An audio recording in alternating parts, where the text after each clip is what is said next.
Apologize. If we could everybody come to the front, take our seats so we can get this started. I know we have a lot of things to do today, so everybody please take a seat.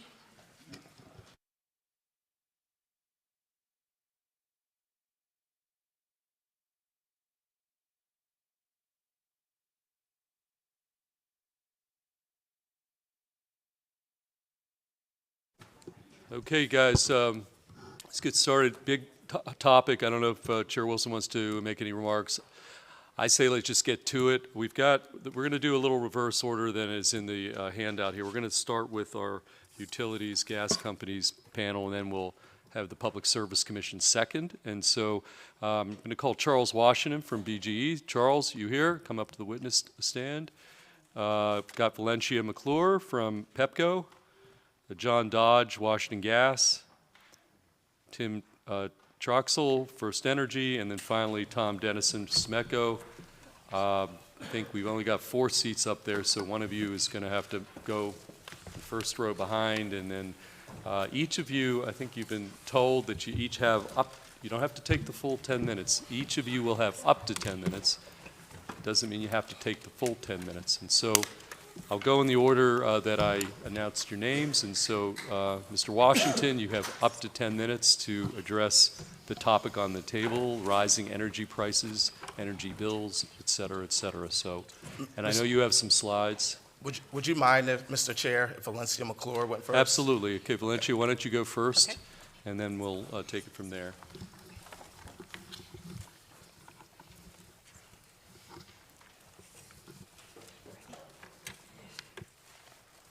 Good afternoon, Chairs Feldman and Wilson, and to the EEE and ECM committee. I'm Valencia McClure. I'm president of the Pepco region.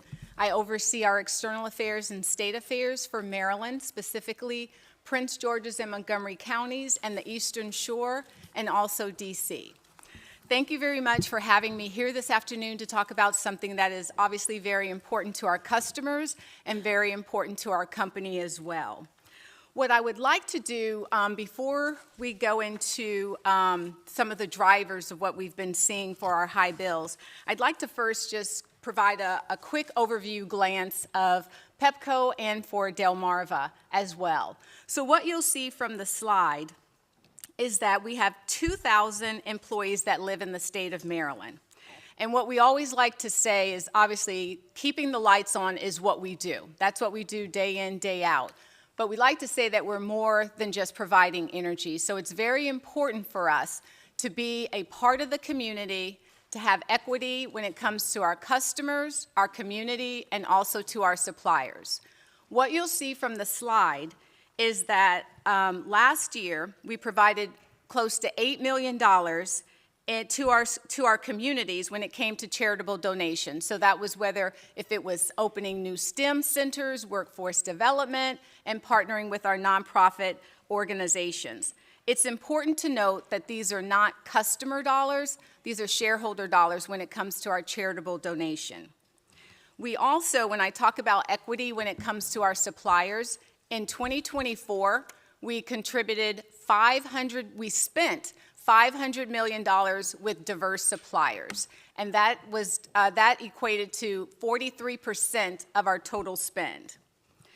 We also, as one of the things that we're talking about today with providing assistance for our customers, we were able to connect our customers and help them to receive close to $40 million in financial assistance, whether that was on a federal level or with our state energy assistance programs. And finally, due to the investments in our system, we have seen a 57% decrease in outages over the past 10 years due to our ongoing infrastructure investments. So again, this is just a glimpse of what we do in our communities, and we obviously look forward to continuing to partner with you and our state partners to providing equitable partnership within the communities that we serve. So next slide, please. So what I'd like to talk about now is how did we get here? So we know that we have been hearing from our customers, we've heard from our customers, and we've been taking action. We know that this is a very challenging time that our customers have been experiencing. So I want to talk about some of the main drivers that we saw that was contributing to the high bills that customers were receiving. This past winter has been the coldest winter in the past 10 years. From December to January alone, we were seeing customers use an additional 40% of usage. The average temperature in November was 58 degrees, while in December it was 40 degrees, and in January it was 32 degrees, with the number of those days being in single digits. Customers in the Pepco region used 40% more electricity on average in December compared to November, and 41% more in January compared to December. In Delmarva, similar numbers. Customers used 60% more energy in December of 2024 compared to November, and 40% more in 2025, in January of 2025. Next slide, please. So this slide shows various increases that customers can expect throughout 2025. And as I mentioned, while the colder than average temperatures were the main drivers resulting in high bills, there were also other small increases that customers experienced on their bill as well. 59 cents, of total costs were attributed to Pepco, while costs that were not attributed to Pepco accounted for a $13 increase in supply costs. And so as we know, supply cost is the cost that customers pay for their usage, and that's a pass-through cost for Pepco. That is not a cost that comes to Pepco. That's the cost that we pay for on behalf of the customer for their power, but that goes to the merchant generators. Next slide, please. And again, before I talk about our assistance programs, I do want to note that when we think about even on the bill, where you see the supply portion of your bill, the supply portion of the bill accounts for 42% of the bill. And again, that is not a cost that is attributed to Pepco. That is a cost that goes to our merchant generators. Okay, so as I mentioned, we hear from our customers, we heard from our customers, and we were taking action. So I want to talk about some of the assistance program enhancement programs that we've put in place since the end of January and is currently continuing throughout the month of March. The first one being, we instituted new extended payment arrangement plan. So typically a customer has 12 months to pay their bill. We extended that to 24 months. So now a customer has 2 years to pay their balance. So when we're working with customers, we ask them to pay what they can. That remaining balance we spread over 24 months, so they have 2 years to pay their balance. In addition, we suspended our physical disconnections. We also have paused late payment fees, and we have waived deposits for reconnection. What we have seen since we instituted the new enhancement programs, we've had over 30,000 customers to take advantage of either one or more of the programs that we have offered, with the extended payment arrangement being the #1 program that customers have taken advantage of. Next slide. In addition to the customer enhancement programs that we've put in place, we also have what we call our year-round tools that we provide to our customers. One of the most important, one of the most popular ones is budget billing. Again, since January, we have seen over 9,000 new customers sign up for budget billing. And that's the program where it allows a customer to pay the same rate month over month, so they don't experience that seasonal spike when it comes to the winter temperatures and the summer temperatures. So it allows for predictability for the customer in paying their bill.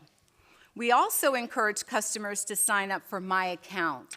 So My Account is a tool that allows customers to really be able to understand their bill. They're able to see their usage hourly, daily. They can also set high notice alerts. So they could enter an amount, alert me if my bill is going over $100. So it really allows the customer to take control of what their monthly bill is going to be. In addition, we also have, of course, our energy efficiency programs through Empower Maryland. So where we encourage customers to sign up for the home energy audits, we have our energy efficiency kits, which provides weather stripping for doors and windows, the LED lights, helping customers change out their ceiling fans. So a number of programs to be able to help the customers to save on their bill as well. Since the inception of Empower Maryland, we have helped customers to save nearly $4 billion since the inception. Next slide. And the last slide basically just shows you an overview of various energy assistance, financial assistance programs to be able to support our customers. And I also want to make a special note that obviously these programs are for our low to moderate income customers. The customer enhancement programs that I talked about earlier are for all customers, and we are really emphasizing as well our federal workers who are also impacted at this time as well. So as we continue to move forward, we have conducted 38 energy assistance events throughout our territory. Some of you in this room we have partnered with within your district. We've conducted town halls, so we're trying to maximize every opportunity that we can to be in front of the customer, to be able to help the customer at real time to solve their questions and concerns, and being out in the community trying to get in front of the issue as much as we possibly can. We are committed to working collaboratively with this committee and our stakeholders across Maryland to address the challenges and the current energy landscape. So thank you very much for having me here today. Okay, thank you. We're going to go through the whole panel, and then we'll take questions. And then also, we don't have an official clock up here, so we have an informal timer. Vice Chair Kagan has agreed to serve, so you have to self-regulate here. If you think you're getting close to the 10-minute number, you start to wrap up. Okay, with that said, we're going to go to Charles Washington next from BGE, and you have up to 10 minutes. Thank you, Chair Feldman. Good afternoon, and Chair Wilson and members of the ECM and EEE committees. My name is Charles Washington. I'm the Vice President of Governmental and External Affairs for BGE. BGE is Maryland's only gas and electric utility, serving 1.3 million electric customers and 700,000 gas customers in the state of Maryland, in Central Maryland specifically. We do our work in the state through our direct employment of about 3,200 employees, and through contractors that are on our system day in and day out, we employ thousands more. Next slide. Some of you have heard me speak on this topic once or twice before, and I really always start the conversation in the exact same way, and it's really, an opportunity to acknowledge that our customers have received high bills this winter. And I want you to know that we appreciate that people have received bills that they cannot afford, and that they're frustrated, they have questions. We think that their frustrations are appropriate and their questions are fair. And so I appreciate this opportunity to come before you and try to answer those questions and discuss what we're doing to help those customers. It really starts with getting out into your communities. Since December, BGE has scheduled over 70 community meetings in our service territory.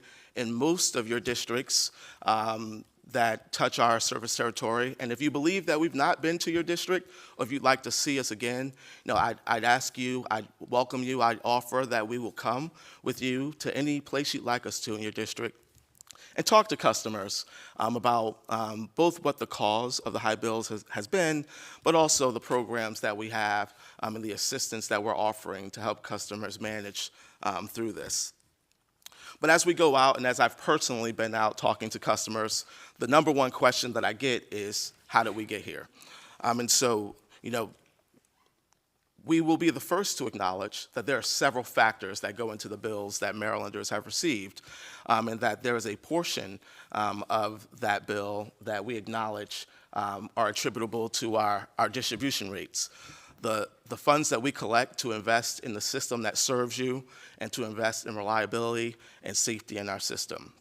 But the purpose of this slide is to demonstrate that when we look at what happened this winter, represented by the blue part of the chart, it's almost 2/3 of it is driven by increased usage because of an unprecedentedly cold winter. I think that this is the coldest winter we've had since 2014, the polar vortex, and that has driven customer usage and really accounts for most of the bills that I know that you all have heard about and that we've been responding to as well.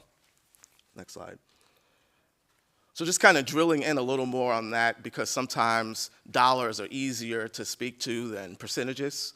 What you have here is an actual customer bill for a BGE customer who kind of represents about the average this winter. And what you'll see in this bill is that that customer for their electricity received a bill for electricity, a bill of $34.78. And for gas, they received a bill of $122.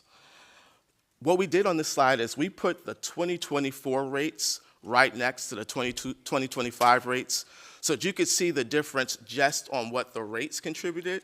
And on this customer's bill for both gas and electric, it was about $5. So $5 for gas, $5 for electric, driven by the difference in rates. And so when you've heard about customers who have concerns about their bills doubling or more, all the rest of that is driven by the winter weather and the increased usage that comes with the winter weather.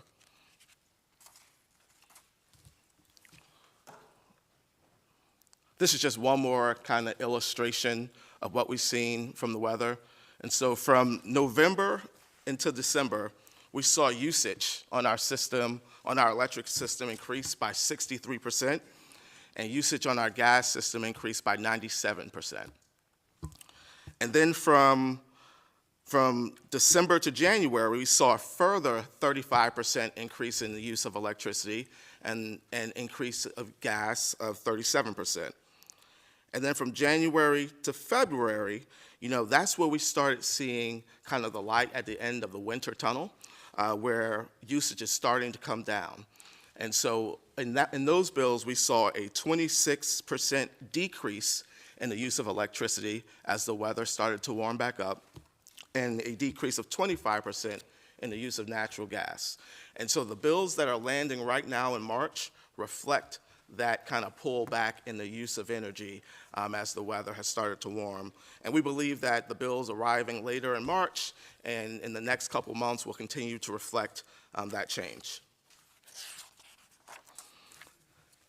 I've heard a really fair question from several of you about how our rates compare to other utilities. And I do think that context is important. So on the electric side, our trade association, the Edison Electric Institute, does benchmarking between electricity companies across the country. And when you look at that benchmarking, what you see is that when compared to our peer utilities, BGE is below 80% of those utilities in terms of our rates. And that's at the same time that we've had a steady increase in the reliability of our service. In 2024, we actually saw BGE's most reliable year on record. Since 2011, we've seen a 45% reduction in outages and a 58% reduction in outage duration. More interestingly, we've been able to invest in technology that's helped us to avoid over 2 million outages that otherwise would have taken place, but we've been able to use technology to avoid those outages altogether. Now, I put all this on the screen as context for what customers are investing in. That reliability is the purpose for our investments, not to belittle the impact that any outage has on a customer. We appreciate that an outage that a customer experiences is more than an inconvenience. Electricity is important to their lives, but we want to be clear that when you look at the data and the improvement in our system, that we are now seeing top quartile electric performance for bottom quartile electric rates.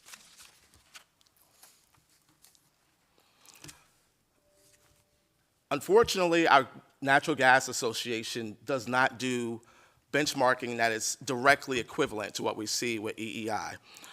But there is a proxy that I would point you to, especially for those for whom we've had this direct conversation about what that level of investment looks like on the gas side.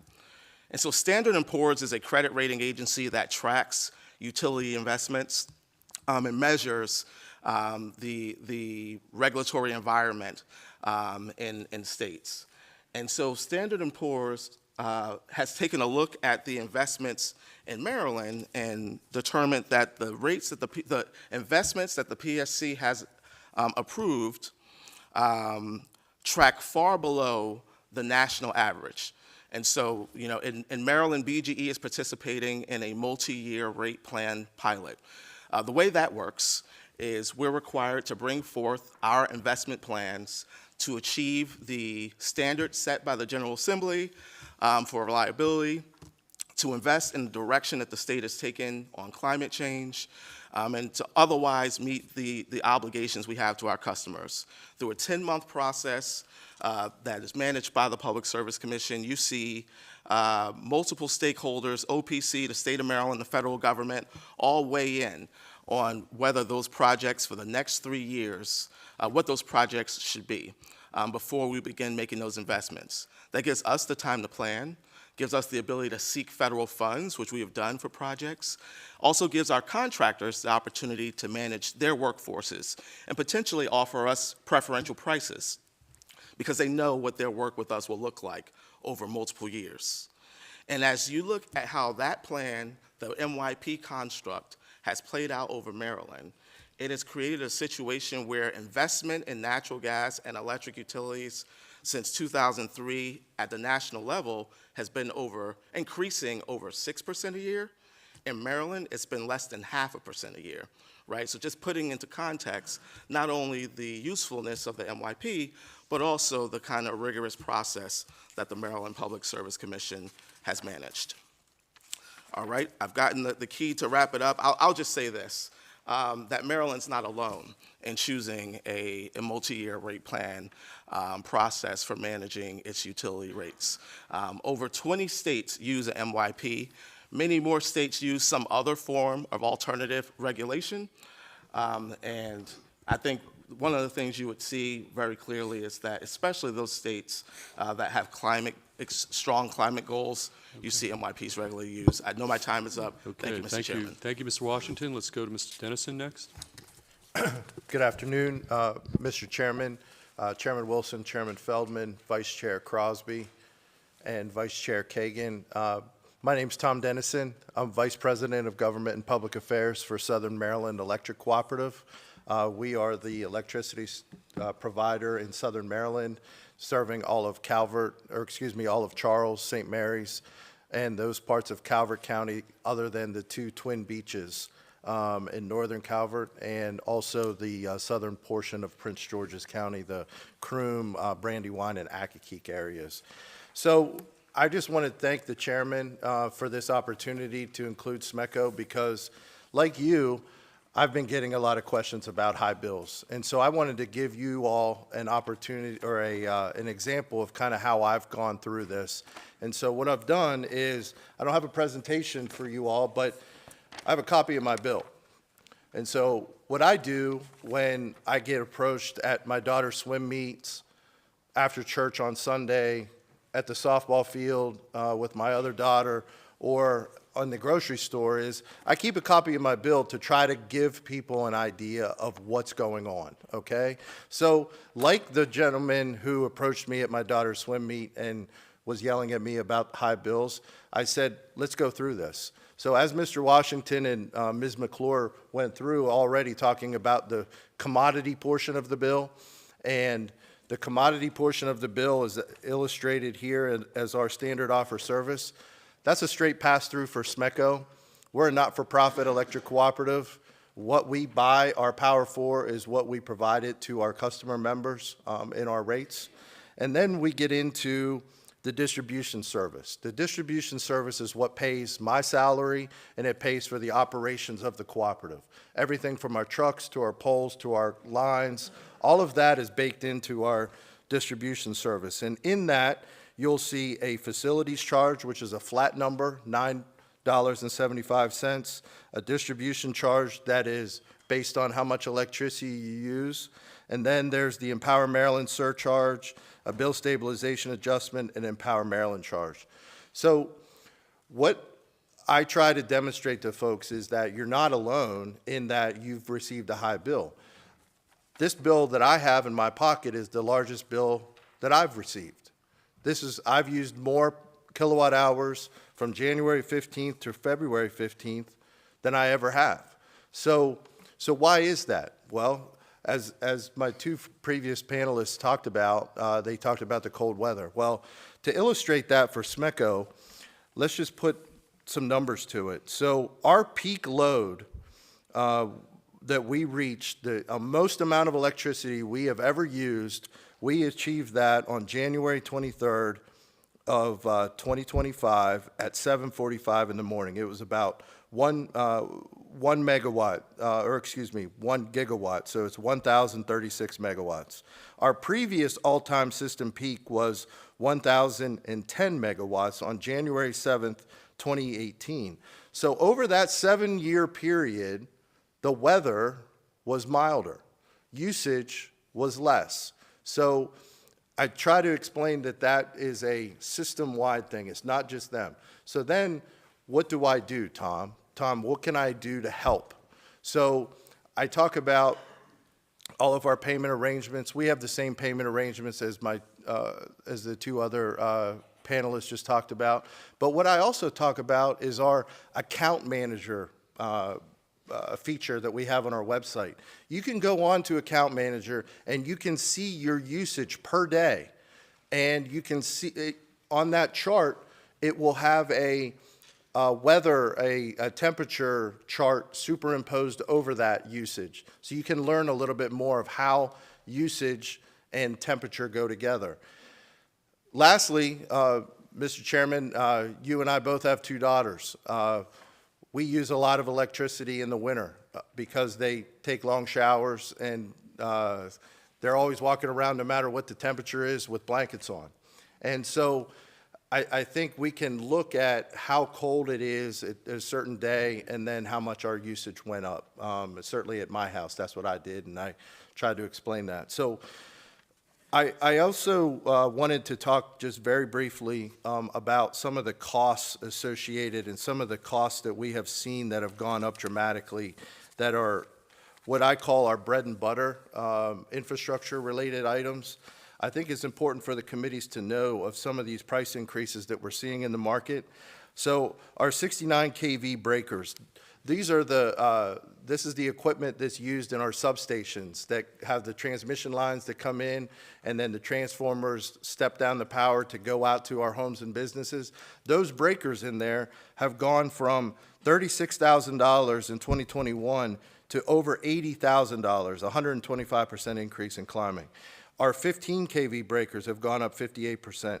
And I have a whole litany of these other costs that go into the distribution charges that we have and what drives them.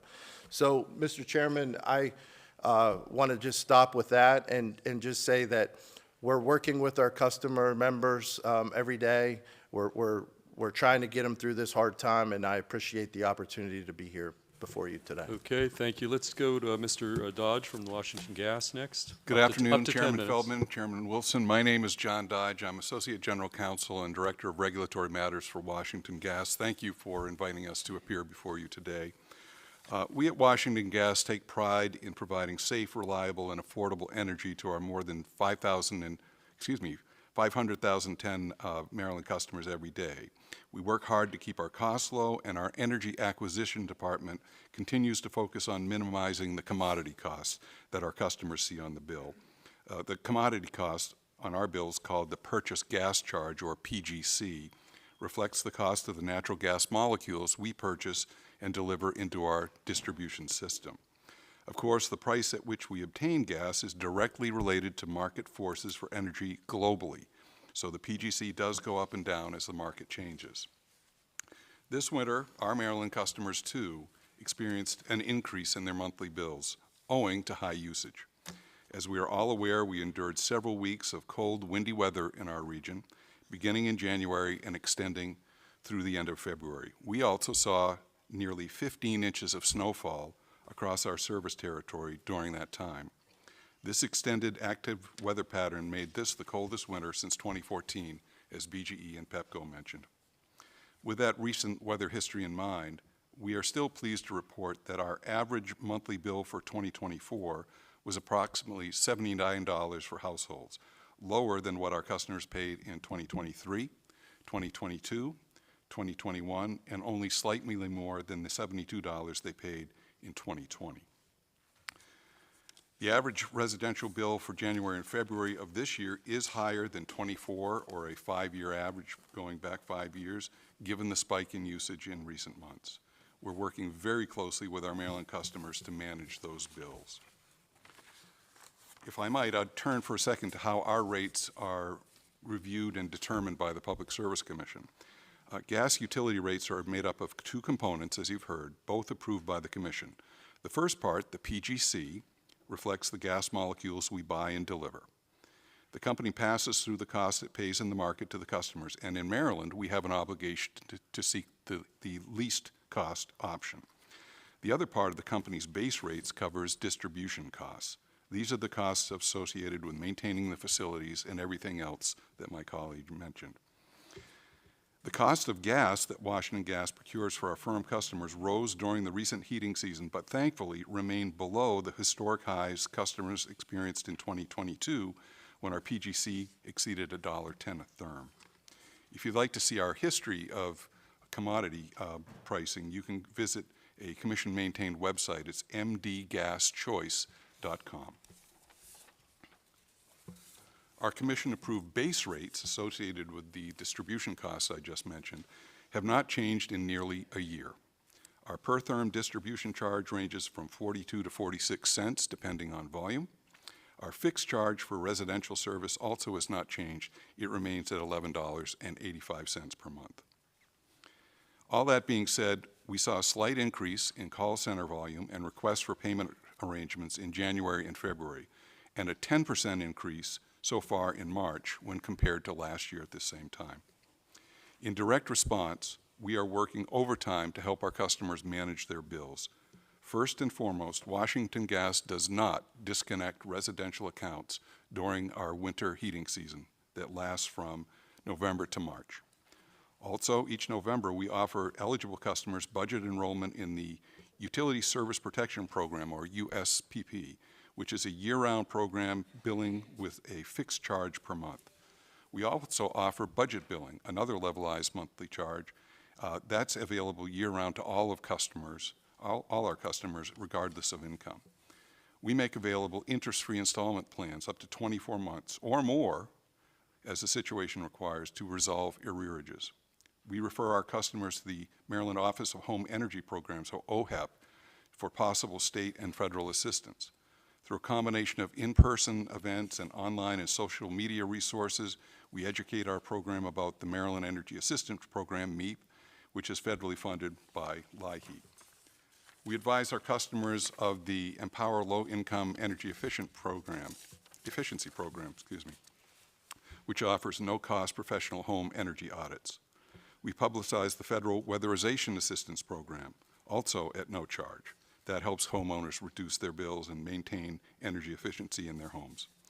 Finally, for more than 40 years, Washington Gas and its employees have supported the Washington Area Fuel Fund, or WAF, administered by the Salvation Army.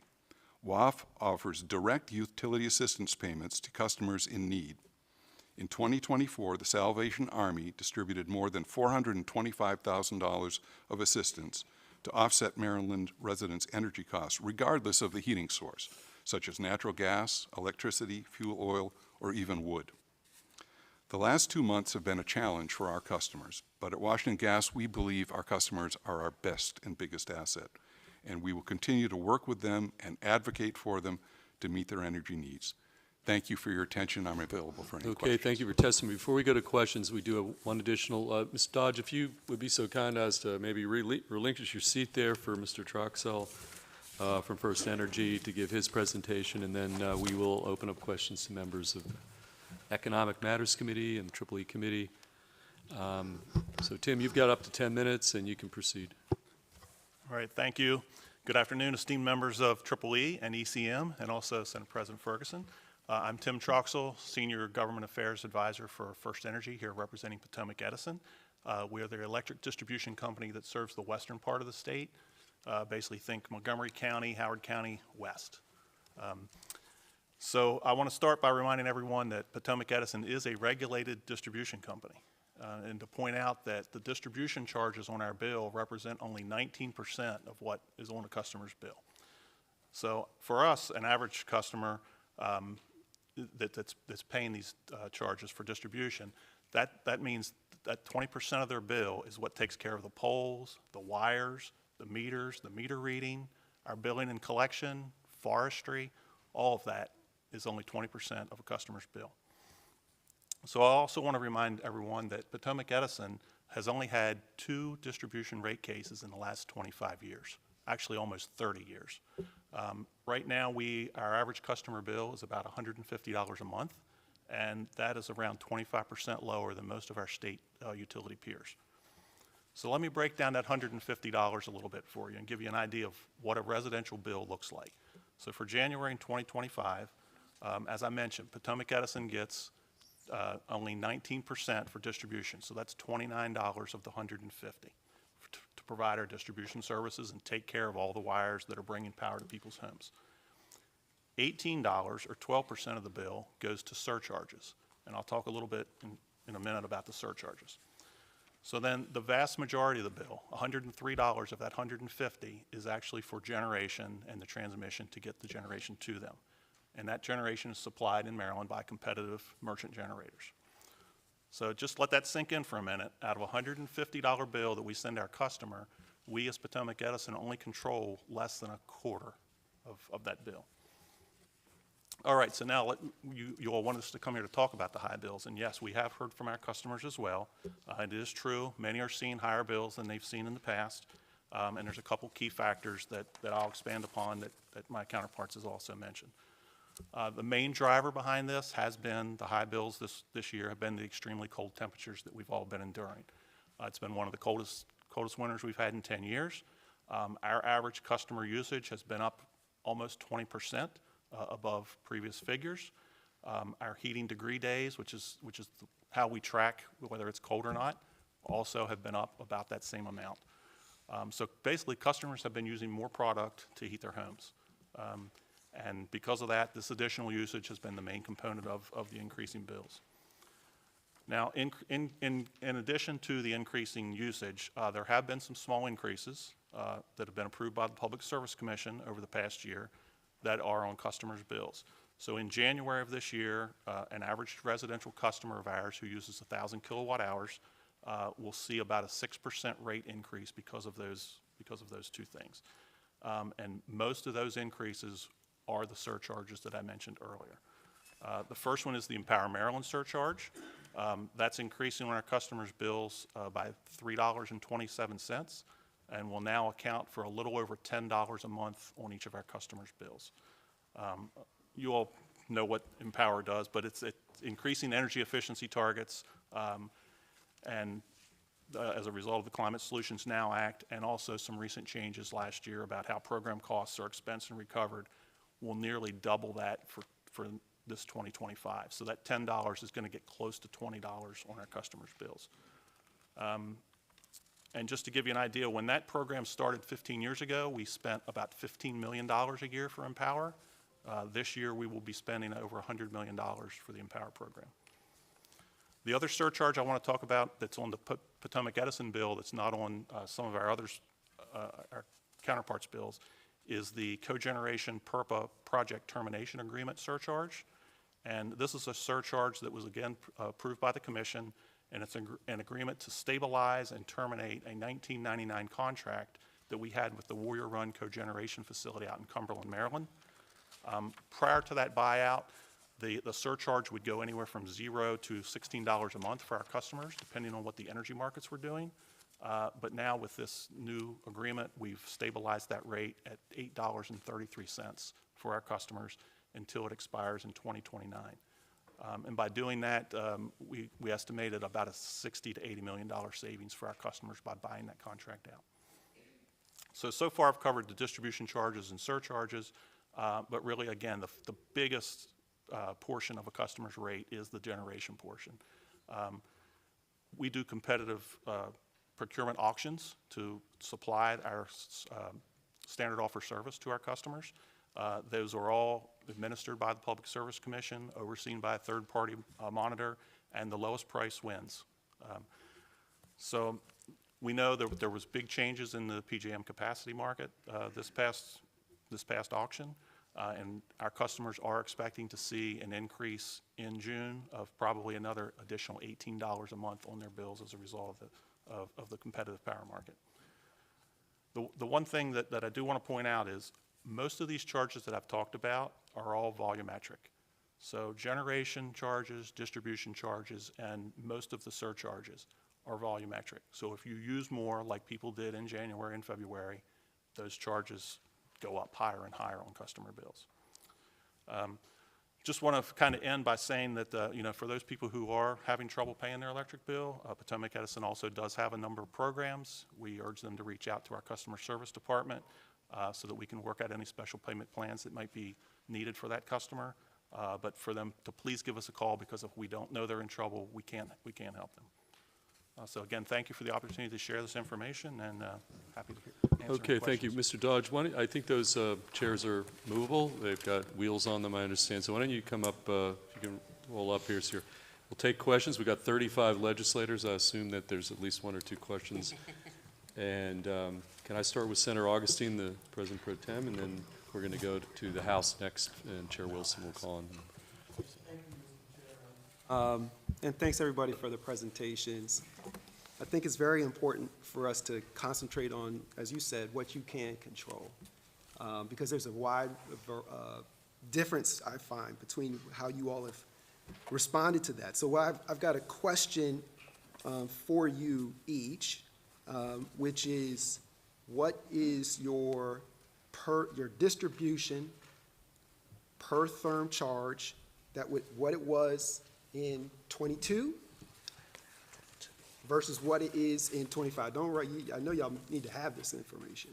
What is that? Per therm, 22 versus 25. Can you answer? I know you got it. So right at my fingertips, I can share that BGE's gas rate for 2025 increased 4 cents. Now, I didn't ask you that. I asked you what it was. What is the distribution rate?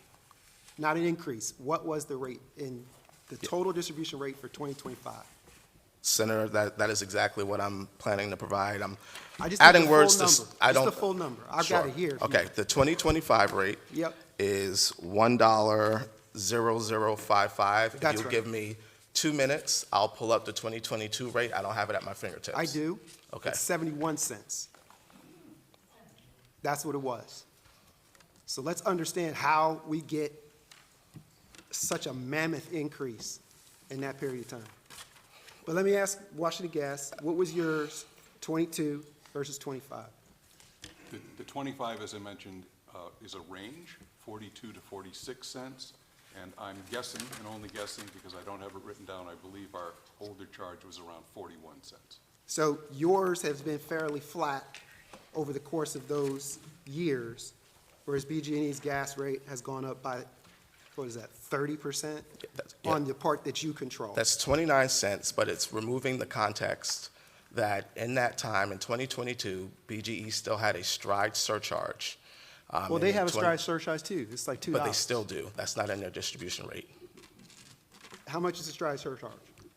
Today, it's $1.99. $1.99. A year ago, it was $1.34. Right, and this is, the other is volumetric, right? So that big increase is hitting on every single therm, correct? Absolutely, but I think that, On what you control. yeah, on what we control, but again, I think it's important to do the math on the difference in that. Look, we will concede that rates have gone up over time. I don't think that we've ever hidden from that. I guess where I disagree with you is the line that's being drawn between us and other utilities. We're right around the middle of the pack in terms of how our rates have changed over time. I'm just talking right here in Maryland, but okay, but I hear you on that. Even in Maryland, sir, we're in the middle of the Well, pack. I'm talking to the people who are at the table, because that's who we're talking to right now. Fair. And they are in Maryland, and that's who they do that. On the electric side, Can you all share your numbers, distribution, 22 versus 25? Tim, we know yours is flat, not gas. Not an electric company. I would like to correct one statement I made. Yep. I was thinking of our 21 rate. Our 22 rate was $1.10 or more because Russia invaded Ukraine. And On your distribution? Not for distribution. Only talking about what you can control. Fine. Distribution. I stand by my prior answer. Thank you, sir. Your number was right. Only on the distribution, what you can control. We know the commodity we can't control. Let's talk about what you can control. Give me, Mr. Chair. Can you answer that, Tim? I don't have that number right in front of me from 22 to 25, but again, we've had 2 rate case increases, so So it can't be too much. it's very small. So maybe you 6. all have been able to keep your costs, your distribution costs flat over the course, the part that you can control. You've been able to keep it flat, Yes. okay? Tom? Yeah, thank you, Senator. I'm looking here, I know that for January 2024, because we did have a rate case last year, Senator, our distribution rates did go up in December 1 of 2025. I know, December 1 of 2024. I know that we went from 0.085808 per kilowatt hour to 0.092084. So, yes, and then I'm going back to 2022, and I think what I'm showing here is our price to compare. That's the full rolled in, and it was actually 0.10. So it's not apples to apples because that's the price to compare. So again, I'd have to get you the exact number, but I'm perfectly transparent that we did have a rate case in 24 that did cause an increase in our distribution rates. Okay. Charles? So I've got back to 2023, and I can get you further back if you give us some time. Yep. But in 2023, the electric rate was 0.042, and in 2025, the electric rate is 0.052. So 1 cent.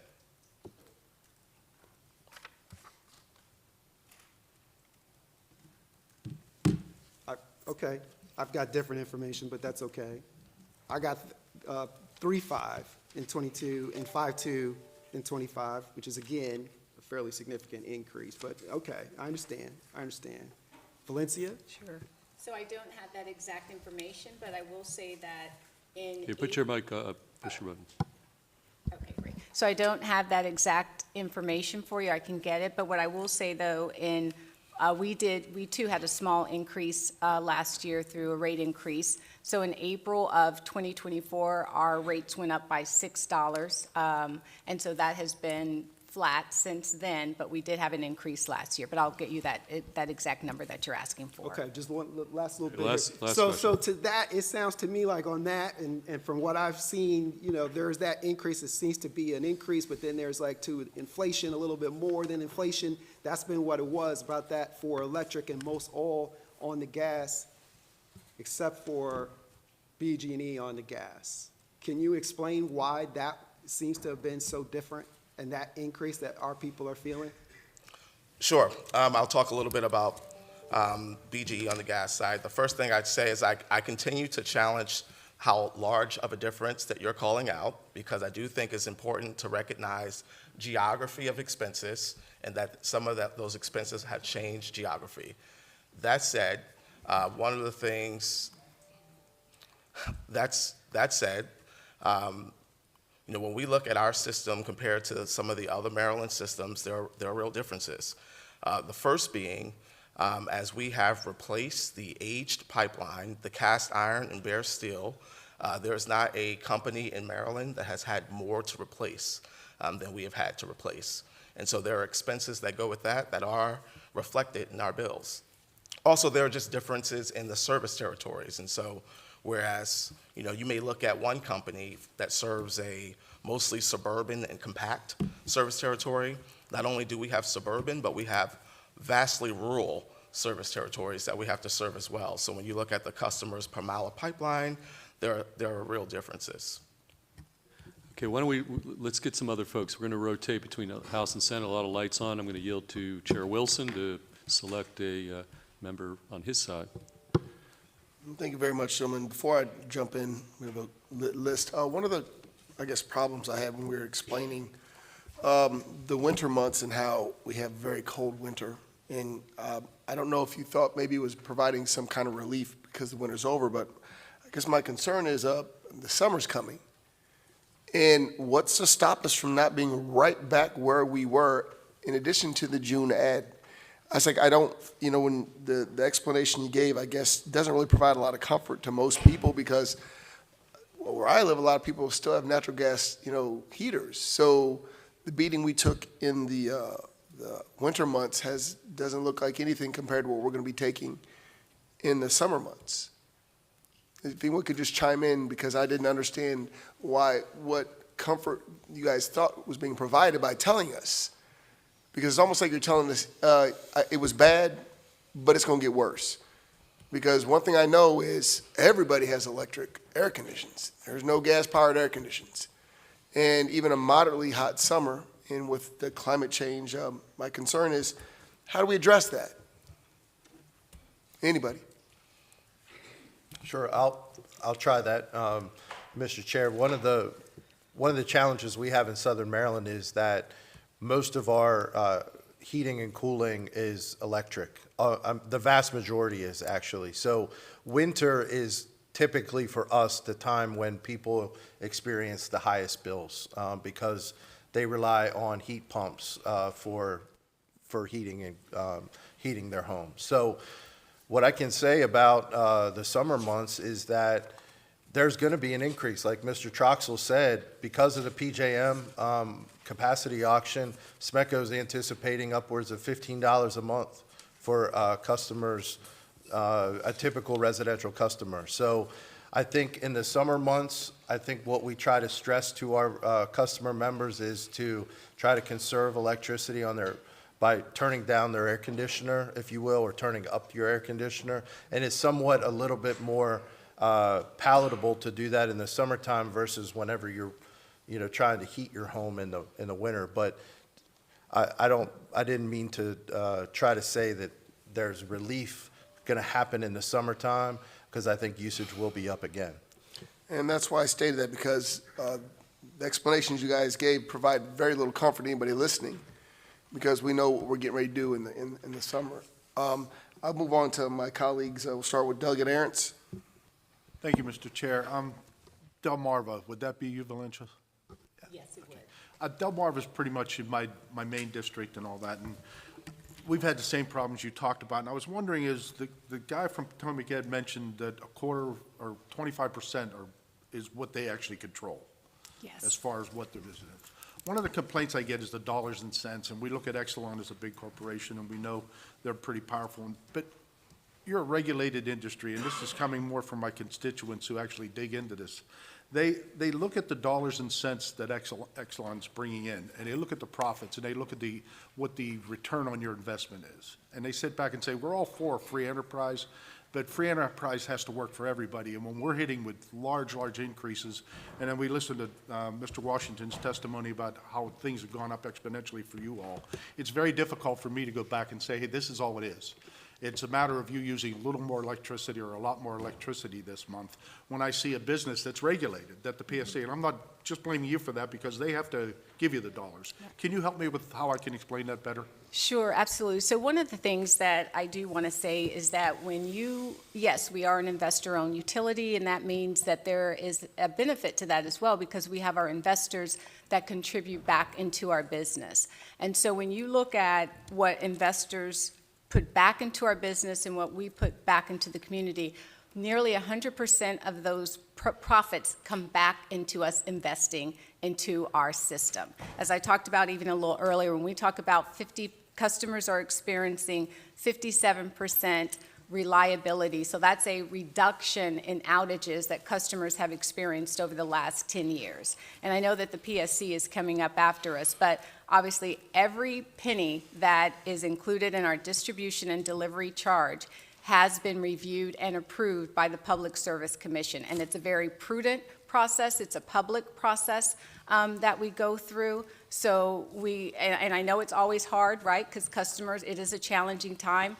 Chair Wilson talked about that. Yes, we may have some relief in the next couple of months as the weather normalizes, but then in June, as customers typically always do, we see that summer heat, so the bills will go back up. One of the things that we'll try to do is get out in front of it, I think, in a better way of educating our customers on what to prepare for. But I do want to stress that a large portion of those proceeds go back into our system that benefits the customers when it comes to safe and reliable service. Okay, you mentioned investments that you send that money back, but how do you determine the profit? Because the numbers that are being shown out there are real numbers.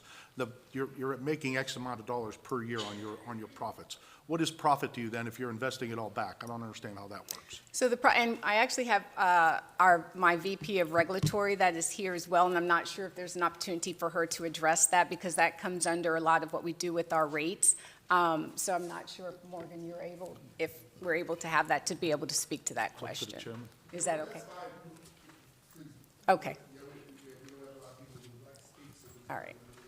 Thank you. My question will go to the PSC on how this happens, because Yes. they have to look at you as a business, they have to look at the ratepayers, and it just seems out of whack to me personally, but thank you for answering the question. Sure. Thank you, Mr. Chair. Okay, Senator Attar will go down the front row. Your question. Thank you, Mr. Chair.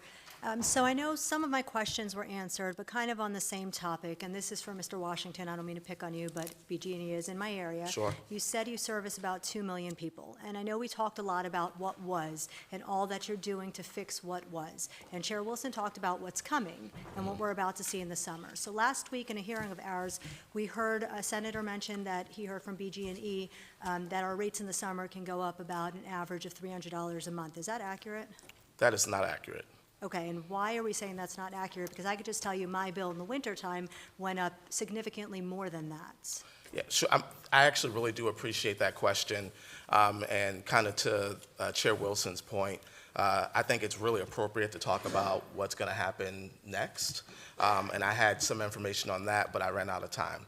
And so, we focused first on what we saw this winter only because that was kind of the current challenge, but Maryland's kind of sitting just ahead of a much larger challenge, a lot of which, kind of to Senator Augustine's kind of logic, is not within our control. And so this summer we expect to see, BGE is probably unique because we have not only what's coming from the latest capacity auction, which is essentially our grid operator gets together every so often and asks those who own the power plants and that produce the electricity to bid on what they'll sell us that electricity for. And we buy it on behalf of your constituents.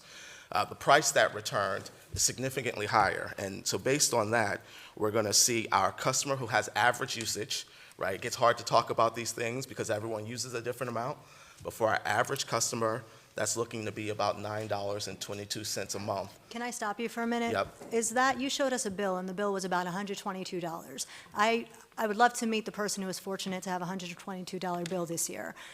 What are you looking at when you say average?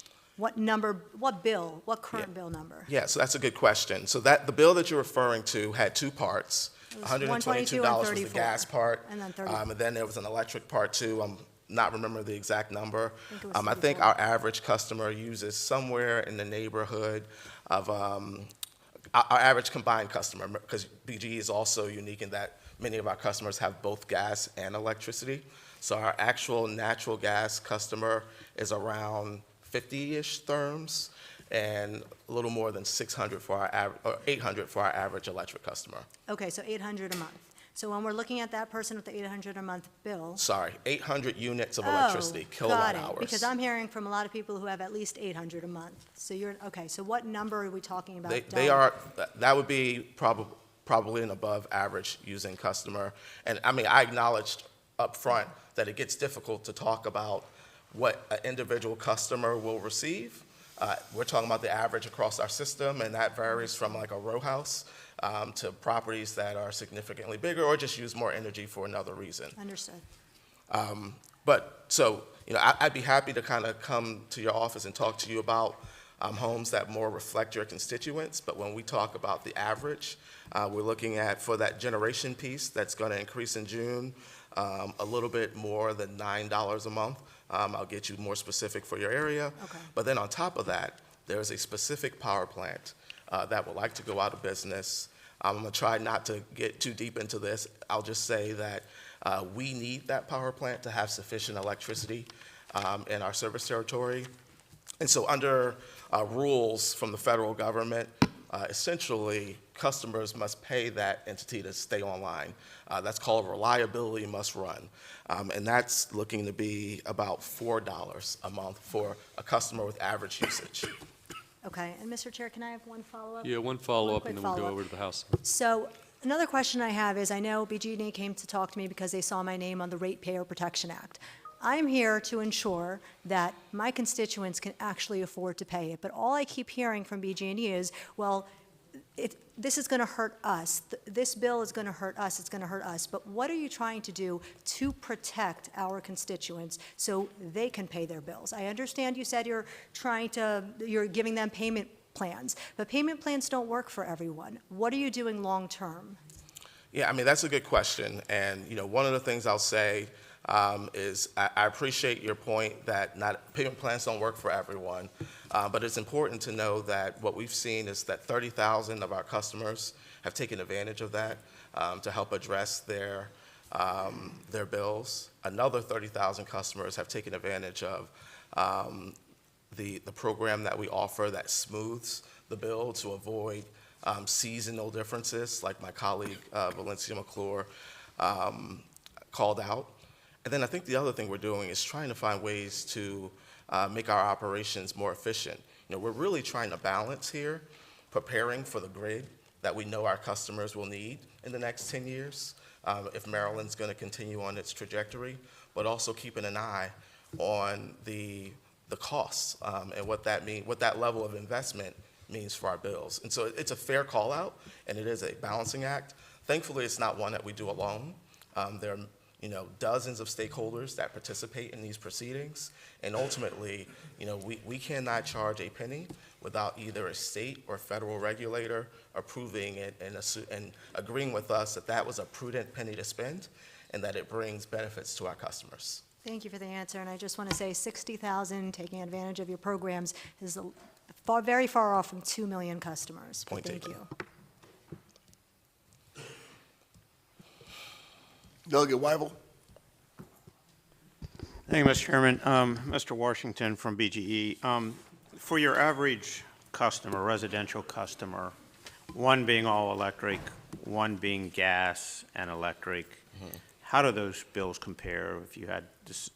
I mean, do you do those calculations? I heard you talking about average customer. If I can make sure I understand your question, you're asking how the bills differ for a customer who is all electric versus a customer Right, who so is if you had a all customer gas? that's all electric, electric heat, everything, versus one who has gas heat, and assume you're heating the house to the same level. Do you guys do those type of comparisons With like to a know? similarly efficient home, I think is what you're Yes, saying. correct. Yeah, I mean, I think the data that we have demonstrates that by far the most cost-effective way to warm your home is with natural gas. So do you have, I mean, it's like $100 versus $150? Do you have a comparative bill? I don't have that data here with me today. Like Ms. McClure, I brought with me my vice president of regulatory strategy, who was better prepared to answer those All right, detailed if rates you can give me that questions. later, appreciate it. I will. All right, thank you. Okay, let's go to Senator Carrozza next. My question, two quick questions. First, I wanted to, Ms. McClure, I wanted to thank Delmarva Power for meeting with the Eastern Shore delegation and some of the town halls that you've had.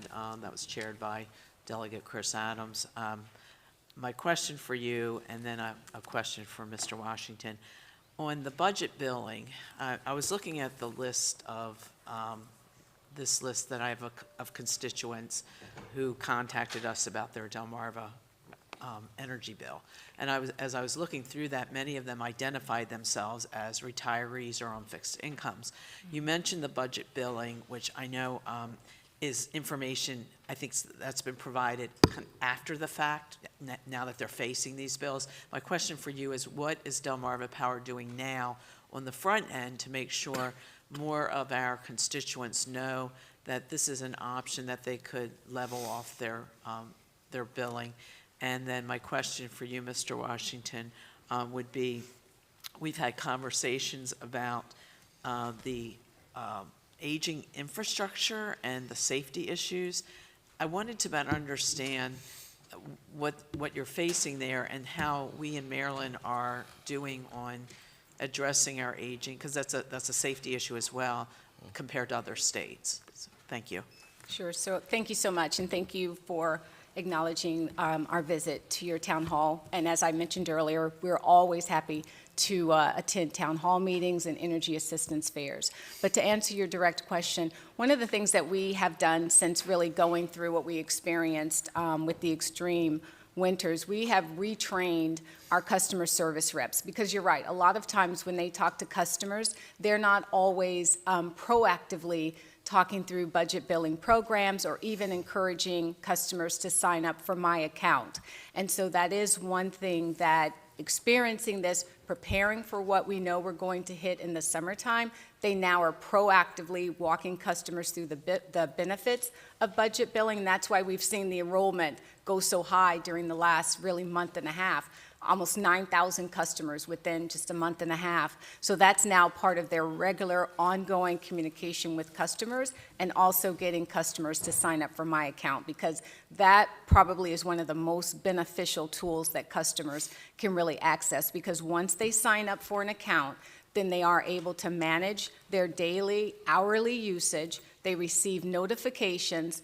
They literally are able to do a lot of signing up for programs automatically. And then we also have what's called My Assistance Finder as well, where customers can go onto our website, enter their information, and it will automatically then connect them and say, here are all of the financial assistance programs available to you based upon your income. And then So- we have your commitment to continue those increased efforts. Absolutely. Okay, Yes, thank you you. do. Mr. Washington? Yes, thank you for the question. It began in 2011, I would say, under the Obama administration. There was a call to action for all gas companies across the state to invest in their gas infrastructure, especially replacing cast iron and bare steel pipes. Every administration since, even administrations that don't agree on much, has kind of continued that call for us to remove those pipes. And the reason is that when you get a utility like BGE, that is the oldest gas utility in the country, we really have a safety issue with some of that old, we call it outmoded, but really it's just aging and failing pipe. And so we appreciate that we've received direction to accelerate our replacement of those pipes, especially focusing on those that create a safety concern for our system. But we know that work needs to continue, because we're actually lagging behind other states in moving forward on that work. Right now, BGE's doing about 40 to 45 miles a year of cast iron and bare steel pipe replacement. And what we see is that there are states that are moving twice to more than that speed.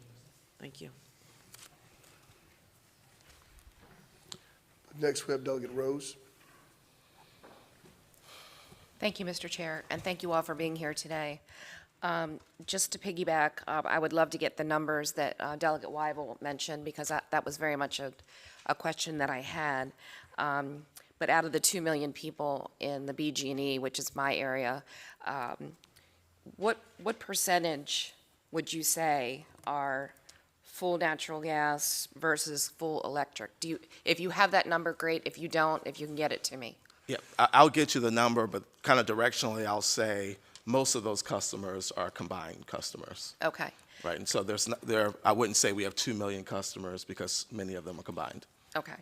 And then being from a more rural area, as you mentioned earlier as well, so we have a combination of people that use wood-burning stoves, wood-burning fireplaces, pellet stoves that I have, you know, and I'm also concerned with the older neighborhoods, such as, I grew up in Randallstown, Reicherstown, some of the older neighborhoods. When we're looking at this full electric transfer, and then you're still in the middle of having to do all this infrastructure that started many years ago, can you just speak to the cost of that and the safety aspect, and how can we mitigate any of that in a way that makes sense? Because I'm not saying that people aren't paying a lot more money. I don't know how, with this electrification overall, I'm just going to be the one to say it, the policies of the state are stacking things against the citizens. And I don't know how we're going to keep up, and I don't know how we're going to effectively help people with their rates. So that's a broad statement, it's a policy statement, but if you can speak to it, or anybody can speak to it, however you want to. Yeah, that's a tough one. But you know, I think what I'd say is BGE is on the record in offering ourselves as a partner to Maryland as it pursues the energy policy that it chooses, appreciating that there's at least a policy on the books that moves towards net zero in Maryland. BGE is prepared to assist the state in getting there. What we think, though, is that we have to be really prudent in the way that we pursue that goal. And so we don't see a way to get there without some level of electrification. And I think the decarbonization pathways we've reviewed have significant electrification. But we think the way to get there is not through hard mandates, but through incentivization of individuals and businesses to make choices based on the incentives that are available. We also believe that any affordable pathway to net zero will always retain some use for natural gas.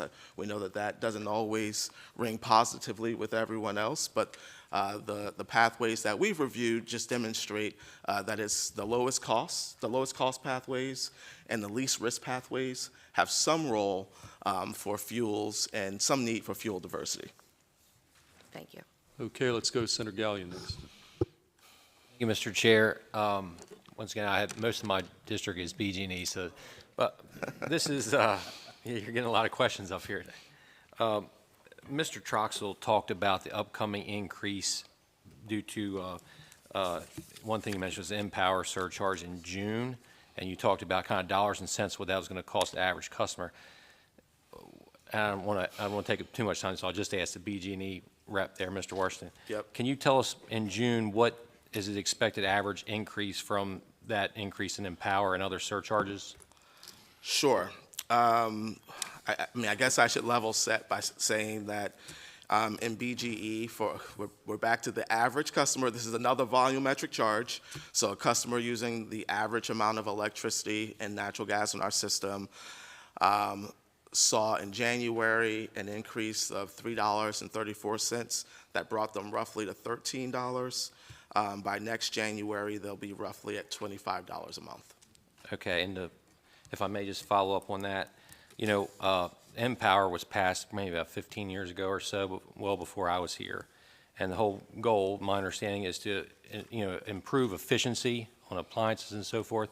So how do you square that? I mean, our electricity usage is going way up. Some of that's policies, whatever, but shouldn't that be negated somewhat by having, if Empower is working so well, that we'd have more efficient appliances, and that should drive that down? I'm having a hard time squaring that 15-year program and seeing if it's just exactly how beneficial it is. So can you just try to square that for me? Sure, Senator. You asked another nuanced question that's going to come with a nuanced answer.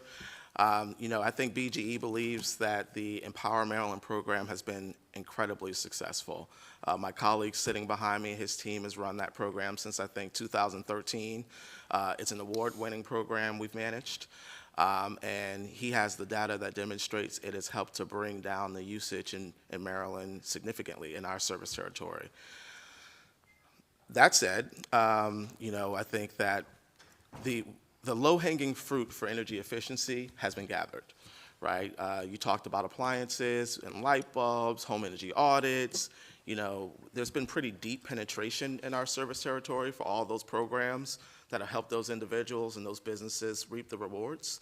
And so, you know, this body made a decision to shift from kilowatt hour reductions, right, just trying to reduce how much energy is being used, to greenhouse gas emission reductions, trying to limit kind of carbon emissions. And programs to limit carbon emissions are programs that are more pricey programs to administer. And so kind of the focus of the program has changed over time, and I think that that is one of the driving factors in the difference in costs. There's also a change in accounting that accounts for some of it, but you know, that's how I would answer that question. Thank you. Delegate Charkoudian. Thank you, Mr. Chair. I just want to start, Valencia, is that right?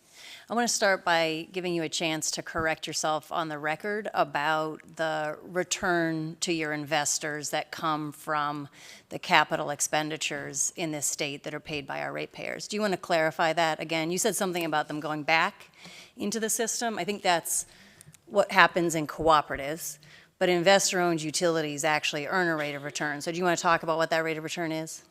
So, as I mentioned earlier, a lot of that, the specifics around our rate of return falls under our VP of Regulatory, who originally we thought that we were going to be able to have our subject matter experts here with us. And I'll tell you what it is. It's 7% to 7.5%. Right. So unless your VP of Regulatory wants to tell me that I'm wrong about that, we'll just go ahead and say that's kind of well established. I think everyone knows that. Right.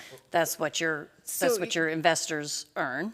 Right. And then it's up because taxes are paid by the ratepayers. In that is actually we're paying 9 to 10% on the capital investments that you make. If you wouldn't mind if I help to answer that question a little, just because we have the similar. Well, just let her finish her part. I really appreciate that, unless you'd like him to finish, Delegate Charkoudian. I have a follow-up question. Don't worry, I'm not going to cut you off. You're fine. If you'd like him to go ahead and finish, and then you can go ahead and continue.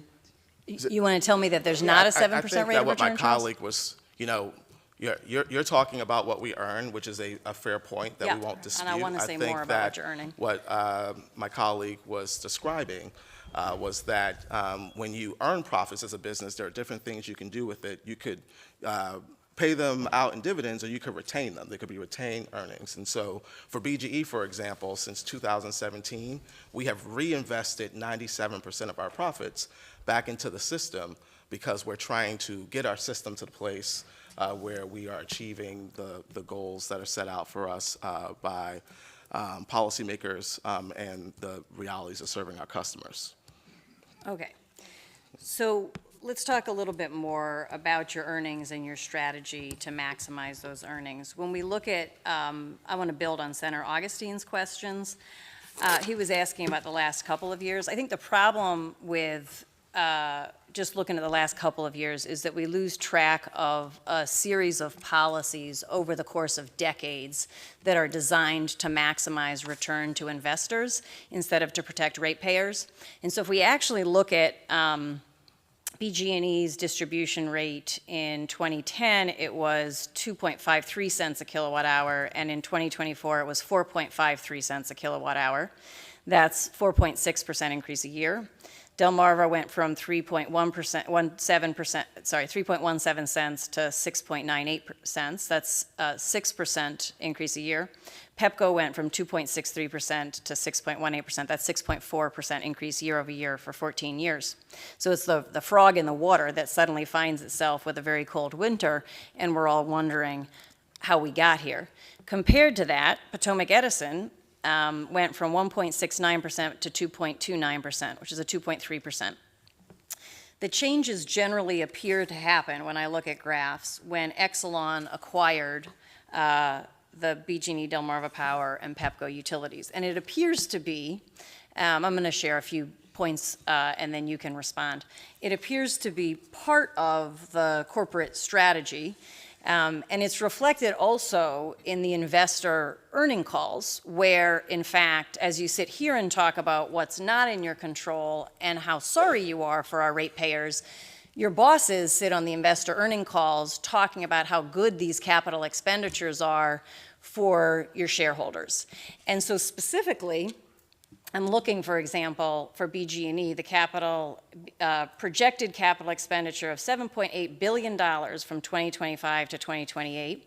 And I wonder if that's money that's already in your multi-year rate plan, or if you're planning on bringing additional multi-year rate plans, and if that's on top of what our ratepayers are already on the hook for, and will be on the hook for the next several years. And let me see if I can find, oh, here's Pepco. Whoops, that's not Pepco. Here we go. Pepco, $8.5 billion from 2025 to 2028. And so I'm just wondering, and I'll just add that, it has been a active policy strategy of the Exelon utilities to promote accelerated cost recovery, which maximizes the ability to to increase rates and to earn these kinds of earnings. And so it's not an accident that the Exelon utilities have these levels of increase compared to other utilities in the state. And so I guess, I'm sure that you want to answer that in a couple different ways, but I guess the very specific question is, the projections that you have in your earnings calls, are those already incorporated in our rates, or can we expect to see those in rate cases that you're going to bring to the Public Service Commission to jack these rates up even further than what we're already paying? So certainly in our projections, we include what has been reviewed and approved by the Public Service Commission and our other regulators, including our investments that are regulated by other regulators. I'll have to take a look at the exact document you're looking at to give you a more detailed answer. I think the other thing I'd say is that we don't shy away from the very true fact that in attempting to serve your customers, your constituents, with reliable service, we need investors to give us that capital. And we do try to give our investors a detailed projection on what they will receive, because capital attainment is competitive. It's no different, I would argue, than as the state kind of manages its AAA bond rating, and you're looking at your bondholders and you're giving them an accurate portrayal of how you'll pay them back and what the return on their investment will be. Because if you can't achieve that, you cannot attain the capital that you need, not just to invest in the grid, but Delegate, there are lots of things that we work on together that we go to the markets and we go to seek capital to invest in. And the folks who provide that capital need to have an assurance that will deliver on their expectations to them. Okay. There are the rest of these companies are also investor-owned utilities who need to get access to capital. In case you're looking or anyone else is looking, the document that I'm looking at is the Spring 2025 investor presentation presented on March 3rd by Exelon to investors. I do have a follow-up question on this piece about the things that you can and can't control. You're about to build a transmission line from Pennsylvania to respond to the RMR, and I think you would, to respond to Brandon Shore's closing. And I think that you would probably categorize this as something that you can't control because you don't control Talon. They announced they were closing. In theory, you don't control PJM rules, although I have questions about that. We'll find out soon. PJM rules are that if it's an urgent situation, they can just no competition, hand the transmission to the incumbent utility with the right-of-way. That's Exelon BG&E. And so that project went from, and I agree that we need that transmission line, just for the record. The project went from $850 million that ratepayers are going to have to pay to $1.5 billion that ratepayers are going to have to pay. And the thing that we still haven't seen, and what I'm going to ask you right here to share with us, is what impact that is going to have on power flows in the state. Because the conversation that we have been having for the last 3 months is, does that take care of the reliability issue in BG&E? And I've been asking PJM for those analyses. I've been asking you for the analyses. And I think that Exelon has been purposefully quiet, dodgy, not sharing that data, because when Johns Hopkins ran some numbers, when DH Infrastructure ran some numbers, they all suggest that that project that you're building is going to more than take care of the reliability issue. It's going to, in fact, give headroom for several more gigawatts of load in that area. And instead of sharing that data, everyone else is trying to reproduce it. Instead of Exelon sharing that when I have asked directly for that information, you've allowed this conversation to go on among people who are thinking we actually need to build generation to replace Brandon Shores at a cost to our ratepayers and to our state. And it feels like that is something that you fully control, and you could change the conversation here if you shared the power flow analysis for that transmission line. But instead you've chosen not to do so that we're all making policy in the dark that may or may not be the best policy for our ratepayers.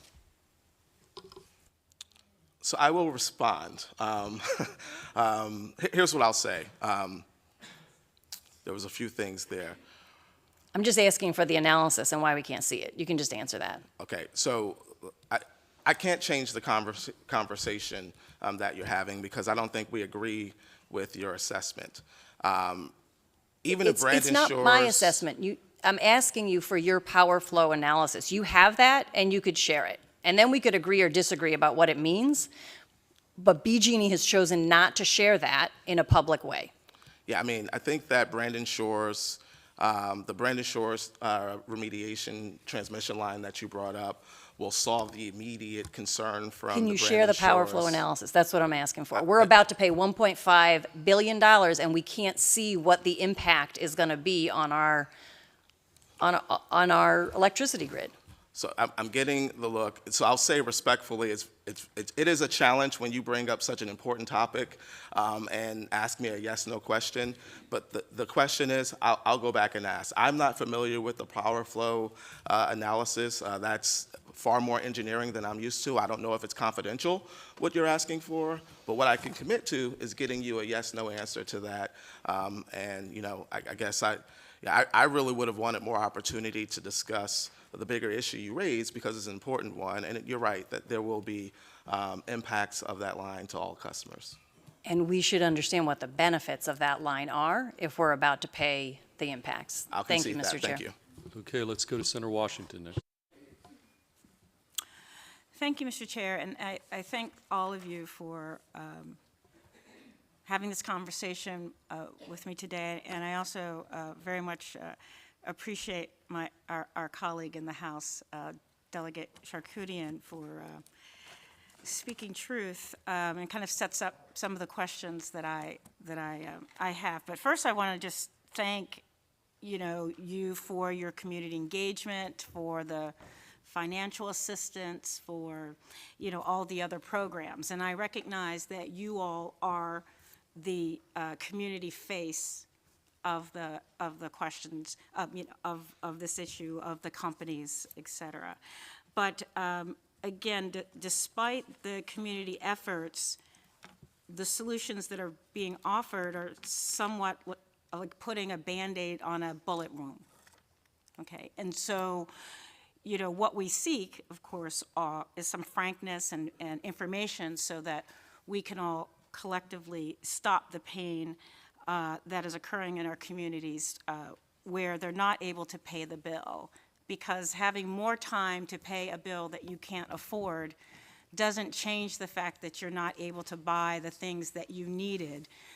It doesn't work that way. So kind of as a follow-up to Senator Augustine's questions way back, BGE, as we've said, has had the profits in Exelon, I guess this year, of $423 million. My first question is, what proportion, how much does the distribution cost contribute to the profits? Like what percent of, how much do you make off, in terms of profits for just the distribution component? And be sure that I'm correct, and that's the part you say you can control, or is that something else? Yeah, that's the part that is at least to some extent under our control. Great, okay. And so the distribution rate includes a number of factors. Oh, I'm sorry, I wasn't asking about the rate. I was saying if there's a particular profit, you know, this year the report is 423 million, right? Yeah. How much of that profit is generated by the distribution costs? Is it all of it? Is it part of, like, how? It is collected through, along with other things, through the distribution charge. Okay, well, maybe you can get back. So I'm looking for a number. So you mentioned doing math, so Okay. you have a number of things that contribute, revenue streams that contribute to the overall earnings, to revenues, and then there's profit. Yep. So what proportion, I think you might have to do some division, to give us a number, you know, that says what portion, percent, however, does the part that you control contribute to profits?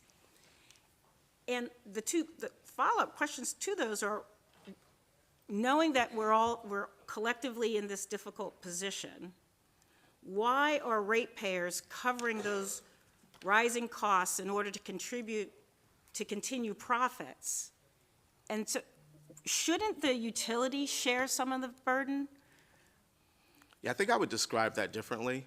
I think that what I would say is our bills recover the costs of the investments we make in the system, right?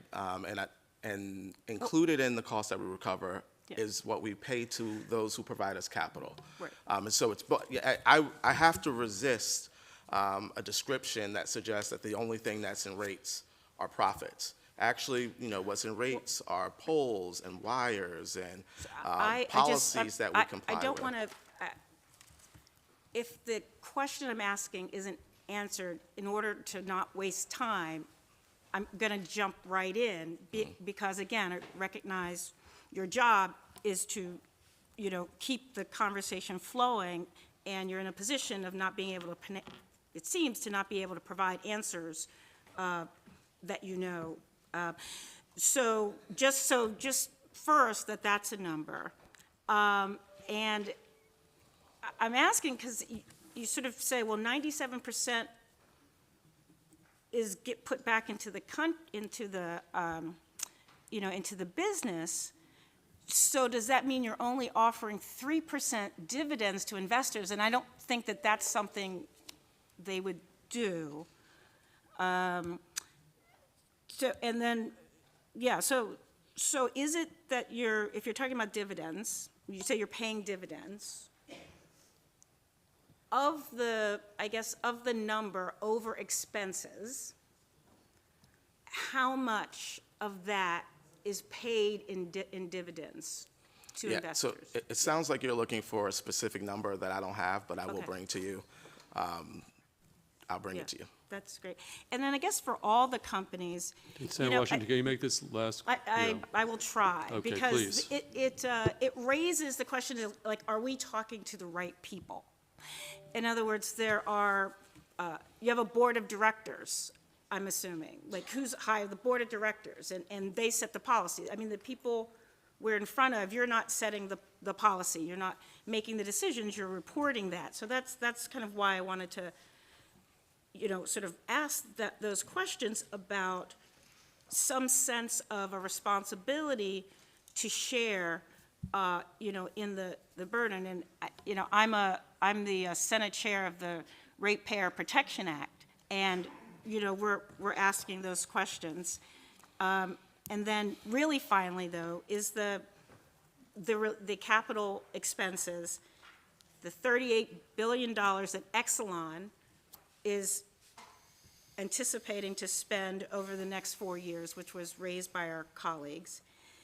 And then this relationship of cost recovery and guaranteed earnings. So these are, you know, we're talking about rates and we're talking about these, but it seems that there should be a conversation about the arrangements that states made with your companies 50 years, 40 years ago, when you were just kind of growing and were expanding, to continuing to support the financing, which we didn't raise, the financing of this $38 billion is laid at the feet of taxpayers. The actual cost recovery is laid at the feet of taxpayers, as well as your guaranteed earnings.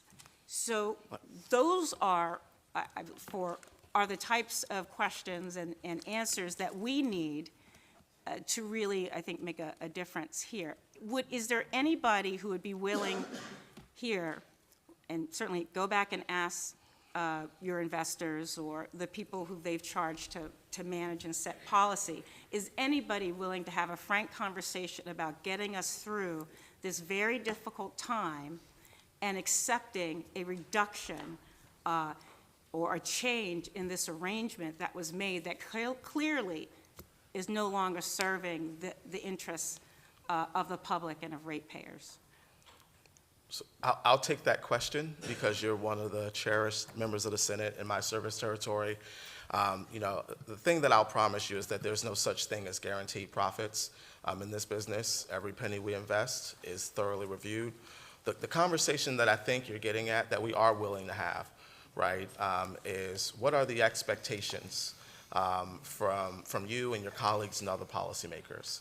You know, I want to say it was about 11 years ago that this body passed a bill around reliability that was pretty pointed in the types of investments we're meant to make and how we're supposed to continue to improve reliability over time, right? And even had language around worst performing feeders, which tells you that no matter how good you get, there's always a worst performing, all right? And so, and what kind of capital investments we need to make in all of that. And we'll be you all know, and we don't hide, that the profits that you talk about stem from our capital investments. We're willing to have the conversation, like, all right, do we value being in the top quartile of reliability? Or should we change our level of investment so that we're at a different level, right? I mean, I think that it is a fair question to ask, how do we get together as a state and decide what level of investments are appropriate for the goals that we seek? That sounds a little bit like extortion and not a conversation, but frankly, I'm, we always get that response when we're trying to, and earnestly, recognize that you're a company and you need to make profits, and sharing that we have constituents and ratepayers that are paying the cost of those profits. And then the response is constantly year after year, well, I guess if you don't want the lights to come on. Oh, that's not what I meant. Senator Washington, So thank you very much. Okay, that's fine. Let's go over to the House. Chair Wilson. Seth Howard. Thank you, Mr. Chair. Mr. Washington touched on it a little bit. I believe Mr. Dodge is next to you in the yellow tie. Sorry, I'm still here. Yeah. What is the genesis of the 100% increase in the Empower charge from $10 to $20? For Washington Gas? Yeah. Well, he talked a little bit about a $10 to $20, which is a 100% increase in the Empower cost. What was the genesis of that? I think that was directed. Yeah, that's what I mean. Yeah. Yeah, so the genesis of that is basically are the change from energy efficiency to greenhouse gas emissions. Where did that change originate? I believe in The policies of, okay, thank you very much. Okay, Senator Brooks.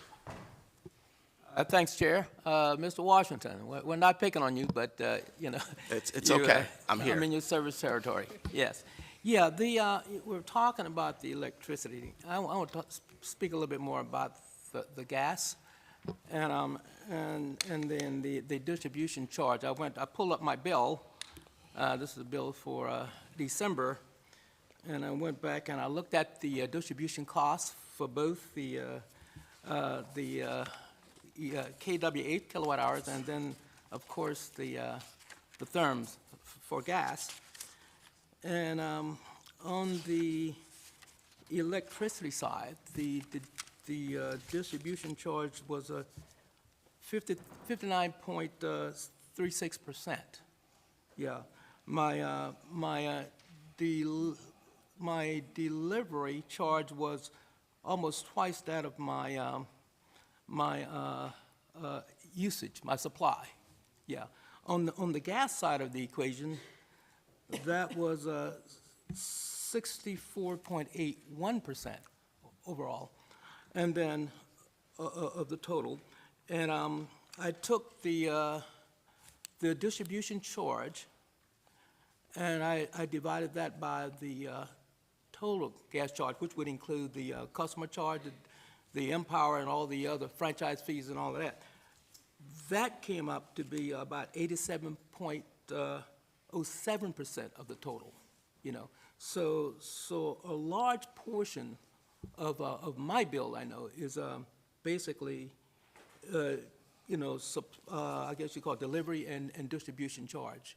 Yeah, and this is my bill from December. And mind you, my electricity cost really was only the total was $130.78, but I've got solar panels, yeah. But the gas charge, and two people in my household, $696.66. And I went back and I looked at the rate, and that was a great question that President Pro Tem asked. I looked from 22 to 25. The percent of increase for electricity was about 17%, but the percent of increase for gas was 51%. You know, so you know, and my colleague to the left of me was talking about the bill that you showed. The average bill was about 100. No, the 150 was the one that Tom talked about. Yeah, yeah. But I was looking at the percent of increase there as opposed to the percent of increase with BGE, and it just markedly higher. You know, and here again, we're talking about dollars and cents. And when I talk to my constituents when they call about this, they don't want to hear about the capacity market or any of the other things that we talk about as legislators and as energy companies. We just have to do something to make these rates more affordable, because now we're at the point that giving someone additional time to pay when already they're experiencing challenges from inflation as a whole, you know, losing jobs and all of this. Yeah, energy is no good to anyone if they can't afford it. If you got anything you want to say about that, I definitely welcome it, sir. Yeah, I can see that it is the challenge of our time to solve the energy challenges in front of us. Okay, all right, thanks. Thanks, Chair. Thank you. Chris Adams? Okay, thank you, Mr. Chairman. It's a lot. I mean, I'm listening to all the questions that are coming to the panel, and my first comment is thank you for delivering reliable energy. I mean, I think energy bills are one thing. Have a problem where there's a brownout or a rolling blackout, and let's evaluate what our constituents are, what your customers are going to say at that point. So I just want to say thank you for what you do. Now, I would take the following hour and a half and put it in 3 silos for the sake of the conversation. And those 3 silos are the capacity market. So I don't need you to answer the question on the capacity market. I'd like to have the chairman of PSC talk about the interplay of the capacity market and as it relates to our rates. The second silo is volumetric challenges. So this is usage. I mean, my question would we be here today if January was balmy and maybe an average year? I'm doubting that we would be here. So I think a lot of this is volumetric in relationship to the problems that our constituents are having. And then the last, and I do want to ask you this question, because it's where the policymakers can make a difference, and that is on the generation part. So I applaud leadership and the Senate President for House Bill 1035. I don't know whether I'll vote for it or against it. I'd like to see the final bill. But I remember asking both chairs and the Senate President the question, is this the bill, 1035, that helps resolve some or much of the concerns as it relates to energy prices for our consumers?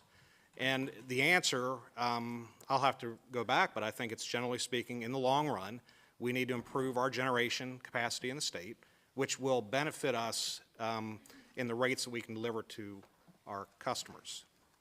My question to you is, do you think the legislature, through the lens of 1035 and then maybe 1036, which I have some real problems about, do you believe that the legislature is taking the appropriate steps today to try to resolve what we can control as it relates to these energy prices? Because I think that's ultimately what I want to hear, is whether or not in our very short 90-day session, are we doing our thing, right? And that's an important question I'm asking you from the industry perspective. I'll go first. Okay. And just say that I think the leadership package that has been put forth is a strong step in the right direction. It's our view that Maryland would benefit greatly from more in-state generation. You know, even when you look at the capacity market we talk about so frequently, it didn't hit all of PJM the same. Hardest hit was BGE, where there's the least generating capacity, or where we saw the biggest challenge, right? And so, you know, I think that anything that you all can do to incentivize the market to come and bring new generation sited in this state, I think is a strong step in the right direction. So I commend the presiding officers, Chair Wilson and Chair Feldman, for their leadership in that regard.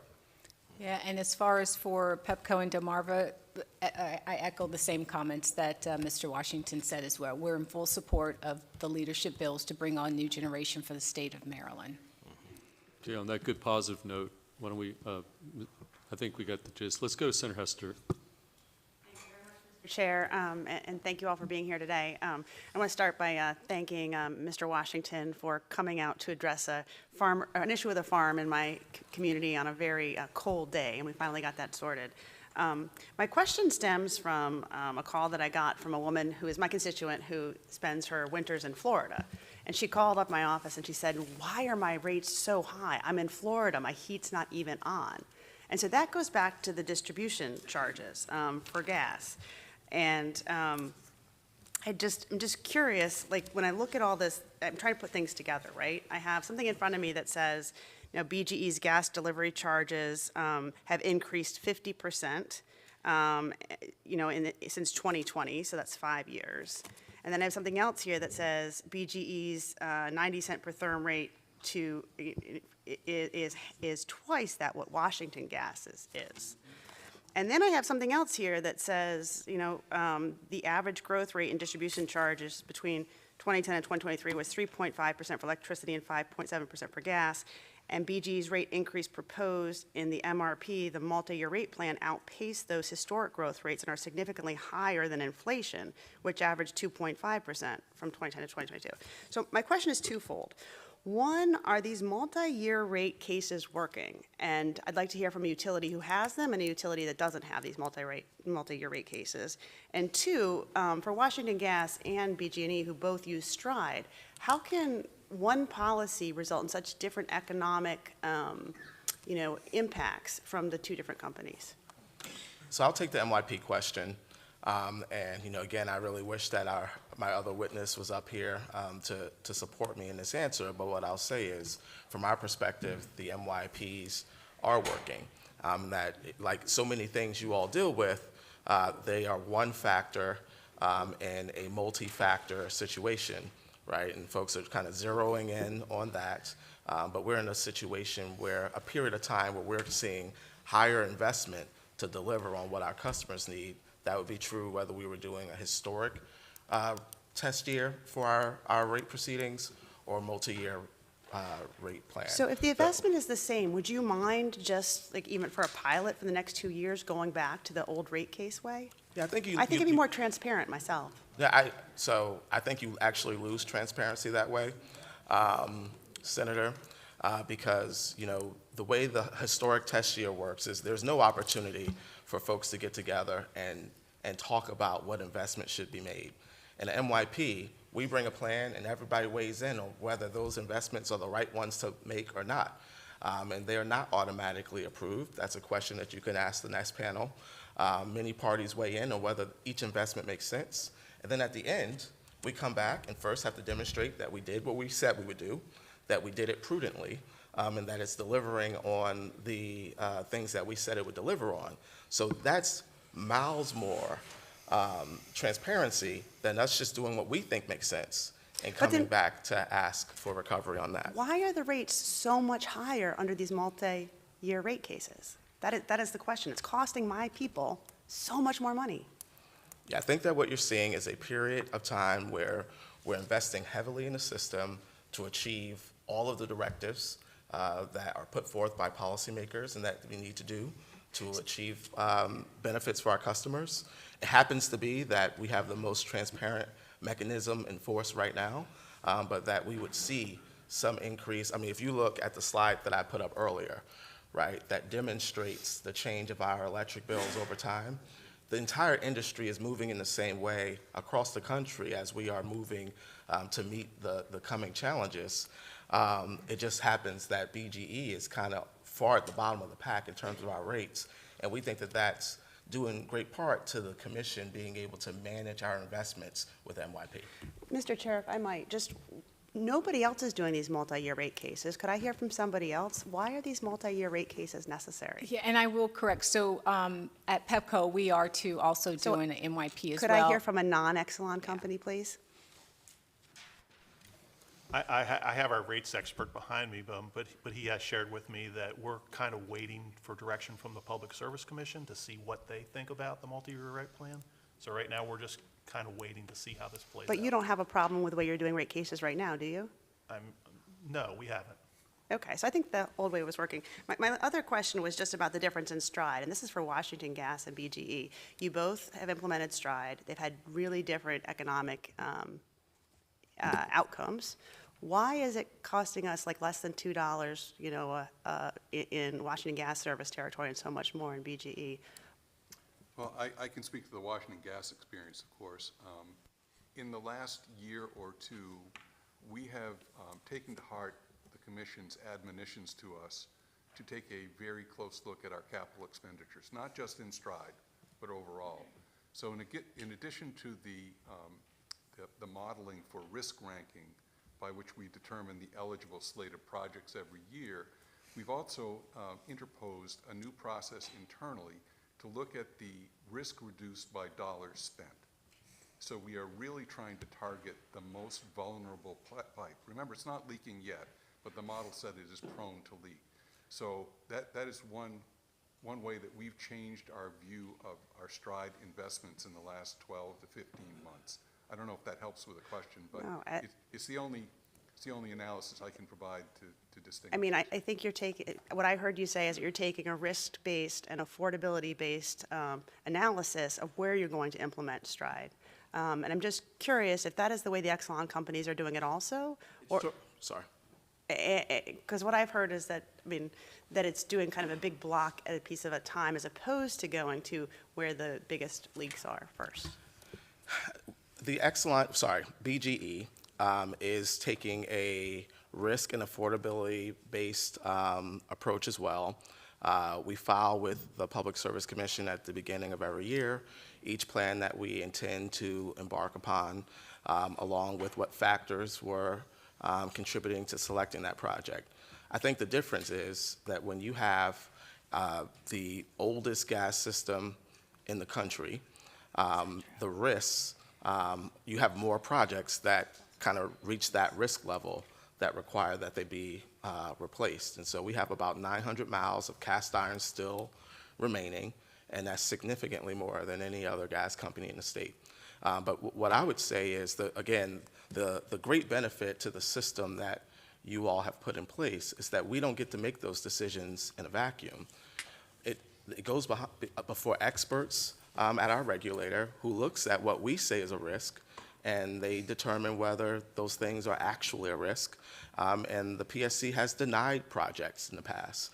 And so, you know, it's not just our assessment. I think it's great that there's a third-party assessment as well to ensure that we're only replacing those pipes that are either leaking, are old, or a safety issue for another reason.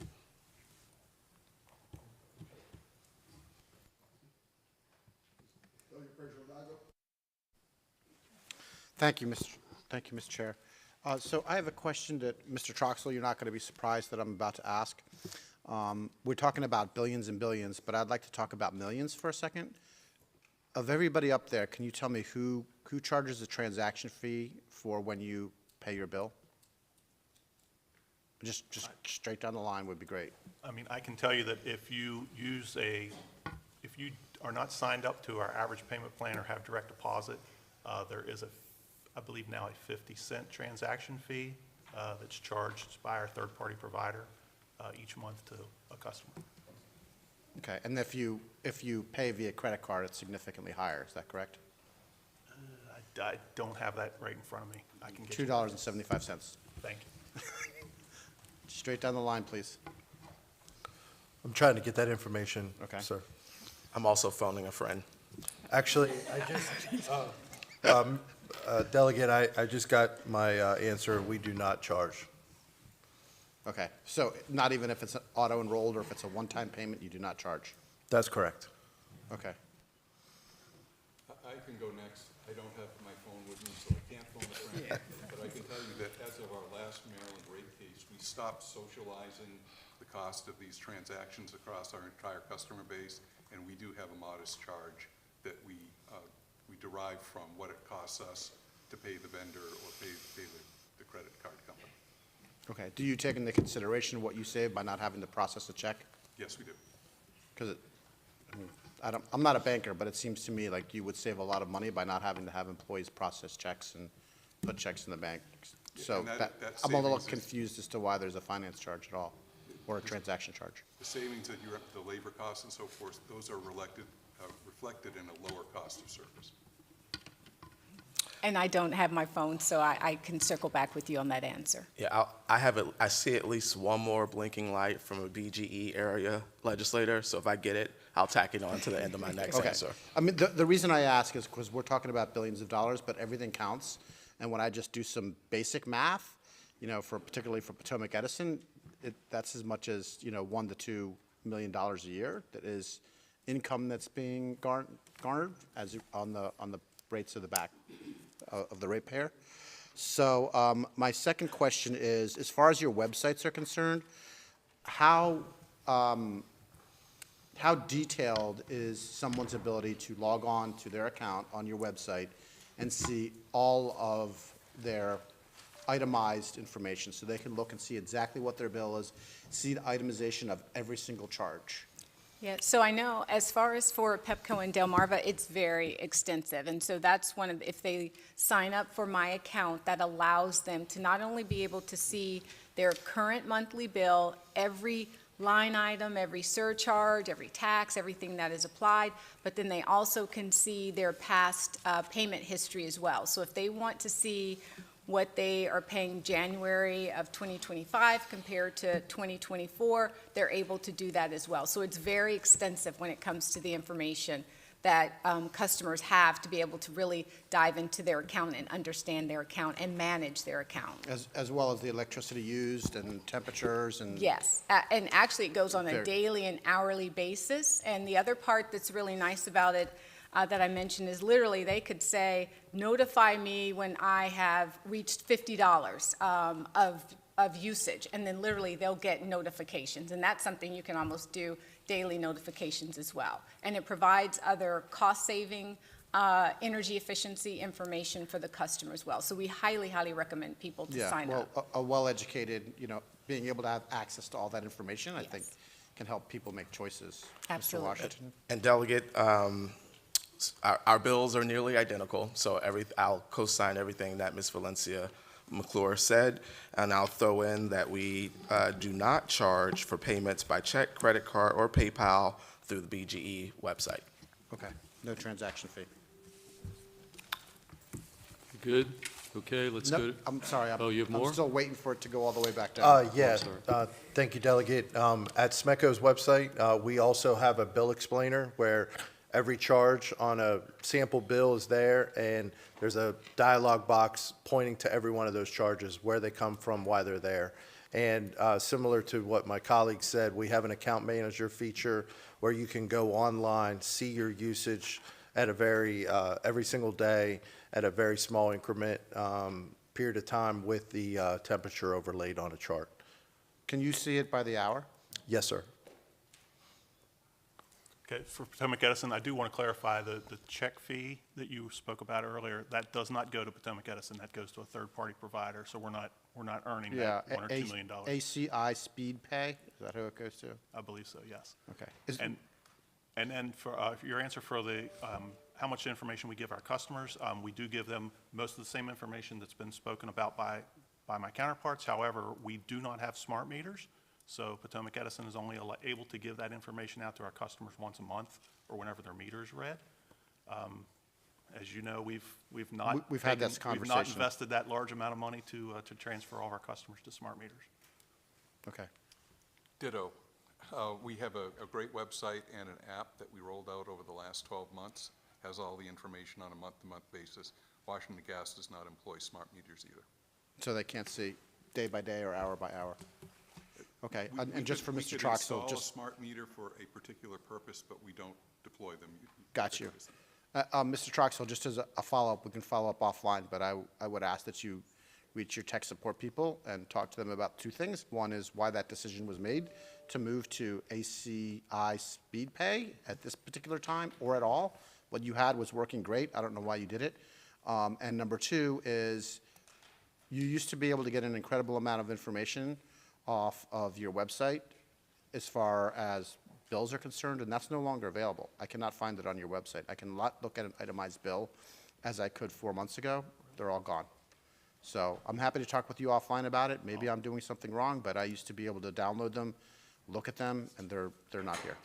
I'll definitely follow up. The itemized, not a sample of what it was, but my actual itemized bill. I appreciate it. Thank you all. Okay, Senator Watson? Thank you, Mr. Chair. Thank you all for coming.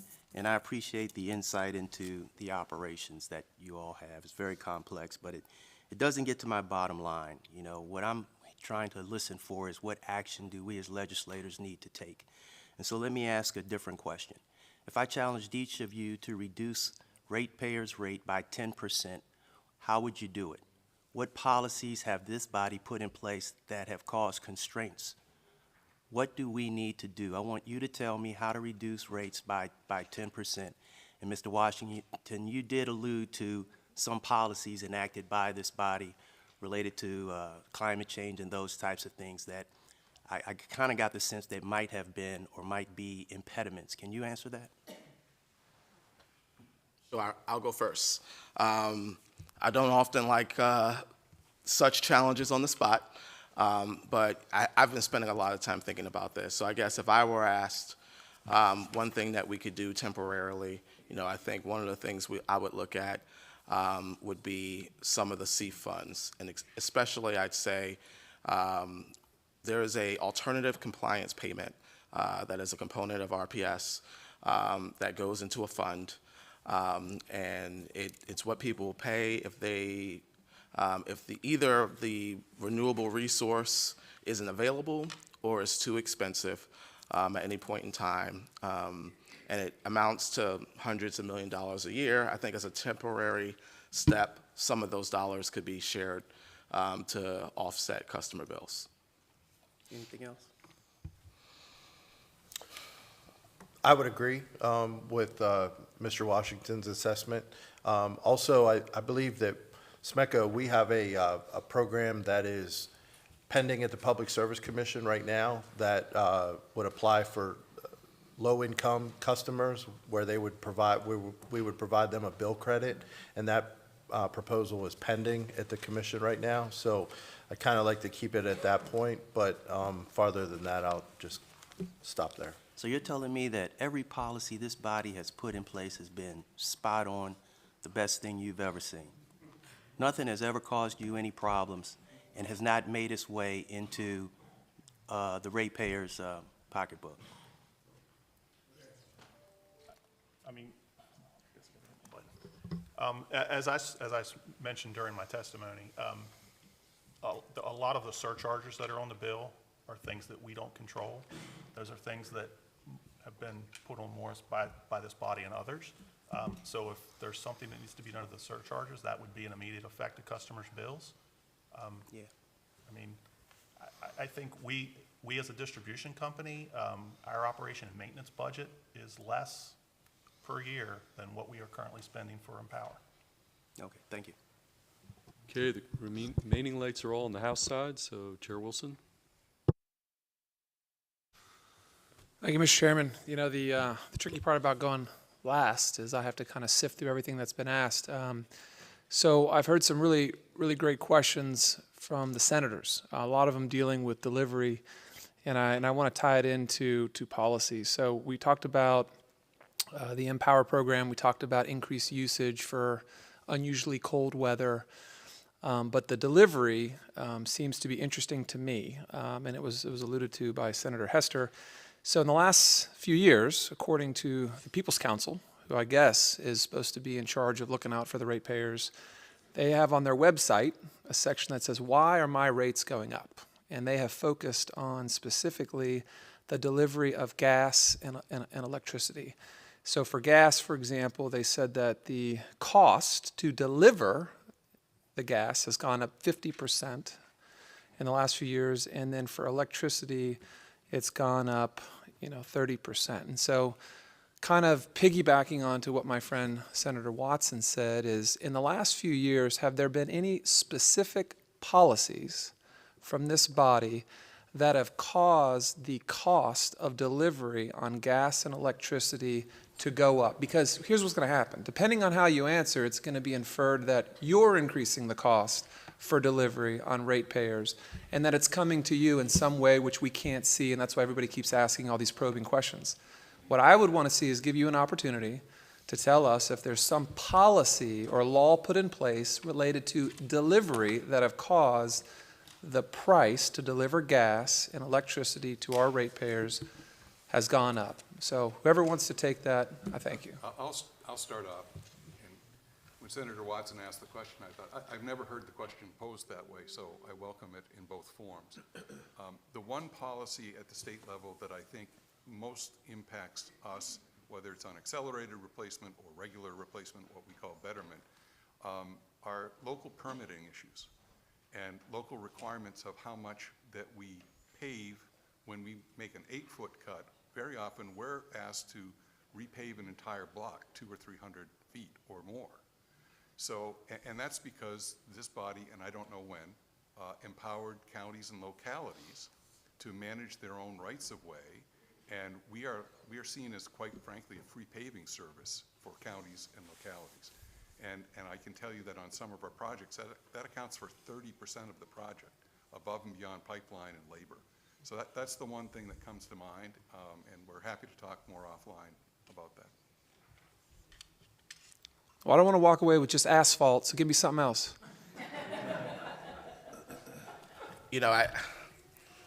I think that, so first of all, the short answer is yes, of course. Anytime the word investor-owned utilities or public service company goes into a bill, there's a cost. But the way that I would probably challenge someone who looked only at costs that I'm responsible for and not at benefits, I think is challenging. Definitely there are policies that have added costs to our bills. There are new policies every year that do. I think most of them go towards some benefit by the time they reach the end of the process.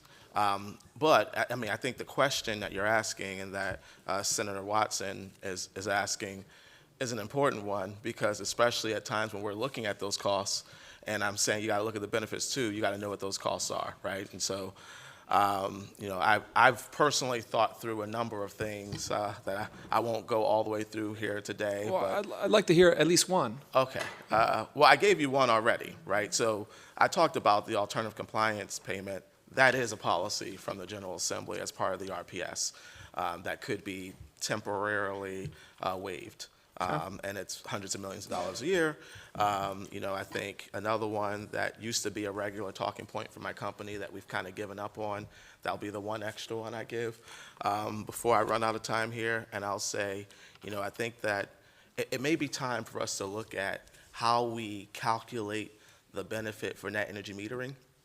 And what I mean is, and I'm looking at a net energy metering customer as I say it, those who have solar on their roofs receive a subsidy from all other customers, in that while they do take advantage of the distribution system, for the portion that they're generating, they do not pay for the distribution system, right? So I think that maybe now's not the time, but I think over time you're going to kind of see that subsidy grow from those who have it to those who have it from those who do not, and we might want to rethink how we calculate that. So this is what I also want to say before I get transferred to a different committee, look, there are certain people that are looking for somebody to blame. And so my suggestion to each of you is to be part of the solution by providing members of both committees challenges that are increasing these costs. If there are things that are increasing the delivery costs or operational costs or local interactions with jurisdictions, I would suggest getting that information. If you've already given it to them, give it again, and just make sure everybody's aware of these things. Because when when utility rates are through the roof, and there doesn't appear to be a good explanation as to why, you're probably going to take the brunt of that blame. And so it behooves you to provide that inside information so we understand why the rates are what they are. Thank you. Appreciate that, Council. Andre? Thank you, Mr. Chair, and thank you all. I really appreciate you guys coming into my office and talking to me, because if Delegate Charkoudian is in grad school on this kind of stuff, I'm still in elementary. So the burning question that I have from our conversations in my office is one, and I'll use an economy of words, Mr. Chair, is that so does Exelon have a private jet? Yes, we do. Yes, you do. Okay, and what exactly is that private jet used for? So Exelon is a utility that spans nearly half the country. We have utilities in Illinois, New Jersey, Maryland, DC, Delaware, and Pennsylvania. And so the management team needs to be able to manage the utilities across that footprint. And the most efficient way to do that when traveling to those jurisdictions and being able to work with employees, working on morale, share best practices, is to use that mode of transportation. And are those well, the purchase of the aircraft, was that used by any ratepayer dollars? So I actually don't know how the aircraft was financed. Yeah, I don't know how the aircraft is financed for purchase. Okay. And so your executive, because I know the answer, but I'm going to ask your executive that uses the aircraft. How can they use the aircraft? And I know that you said for work purposes, but can they use it for personal purposes as well? And are those is that pushed off or baked into the to the ratepayers? Yeah, so I'll have to give you a detailed answer on that. What I can tell you for sure is that we very carefully capture our use of any resource for work versus personal, and any such personal use of any resource is not recoverable, and is usually personally expensed. And so, there's no way that a personal use of that aircraft would be recovered through our regulated utilities. Okay, because the aircraft that I know that Exelon has, just used is about $7 to $11 million, and a new aircraft is $30 million. Operating costs is for one flight hour is about $3,200 a flight hour, and it says that the executive can use it for personal use about 60 hours. So I just wanted to know if those costs were being pushed off on the ratepayers. Definitely, personal costs would not be recoverable, and so this is a public. This is public, right? And so I don't know what you're reading from, but it's probably a public document. We've also gotten questions about this in rate proceedings from the Office of People's Counsel and other entities, and we answer those data requests. I'll consider this a data request, and I'll get you the answer, but I do know with no uncertainty that we're not recovering personal expenses for anything that we do, including that mode of transportation to efficiently lead our business. I want to thank you all so very much for coming in and answering my questions. So thank you very much. And thank you. And before I could only allow my vice chair to inundate you with what I would consider a deluge of questions, I wanted to briefly just ask my one or two. And I want to say, while I do appreciate, you guys coming out here and, weathering the slings and arrows, I think the other side of the coin is, and I think from some of our views that while the ratepayers may be slinging arrows at you, your stockholders are lauding you up as heroes. And so you'll forgive me for not having the patience and kindness that I always do, wink, because we've seen your success and the way the market is treating your shareholders. So, and I say that because, Charles, you said something about the 97% that you're putting back into the company. Is that including salaries, jets, things of that nature? Because you say it, I just want to make sure I'm understanding what that means. It's a good question, Mr. Chairman. So the calculation of our profits is net of expenses to operate the business, right? So it's revenue minus expenses to get to our profits. It's 97% of those profits that BGE has reinvested into our system since 2017. Does that include salaries? You consider that a reinvestment, paying salaries? So salaries are an expense that Sure. come out before profits are calculated. For profits. Okay, and so any profits, anything that you invest, do you get is that considered rate based? So capital investments go into rate base. If you're going to ask a probing question beyond that, I'm definitely going to need to phone my brother. No, I just behind think me. that it's clear that we're talking about, it seemed very magnanimous for you to invest 90% of your profits back into the business, but I'm going to go on a limb here to say that quite a bit of that's rate based, and you're going to get a nice return on that as well. You're making a profit off your profit, which is, I guess, a phenomenal business model. But I just don't want to confuse what's being said or what's being inferred for what's being implied. Yeah, I think I'm following you now, in that the profits that we are reinvesting are to kind of offset our need to go into the markets to get capital elsewhere, right? So it's an efficient way to get capital to achieve the policy Right. goals. It's just, that I've laid and out. again, I know you have a job to do, but it was very heroic presentation and I don't believe at all that you're misleading. I know you're being truthful, but again, it's not, this isn't done with just a big, kind heart. It's not, it's being done as a savvy business practice as well. That's all. And I'll let you now, at the mercy of my vice chair. He's been chomping at the bit, so Brian. Thank you, Mr. Chair. I appreciate telling me the winter was cold about 2.5 hours ago, but that really doesn't deal with why energy costs are going through the roof. But before we get to that, I do want to address something else. And Tom, I have a question for you.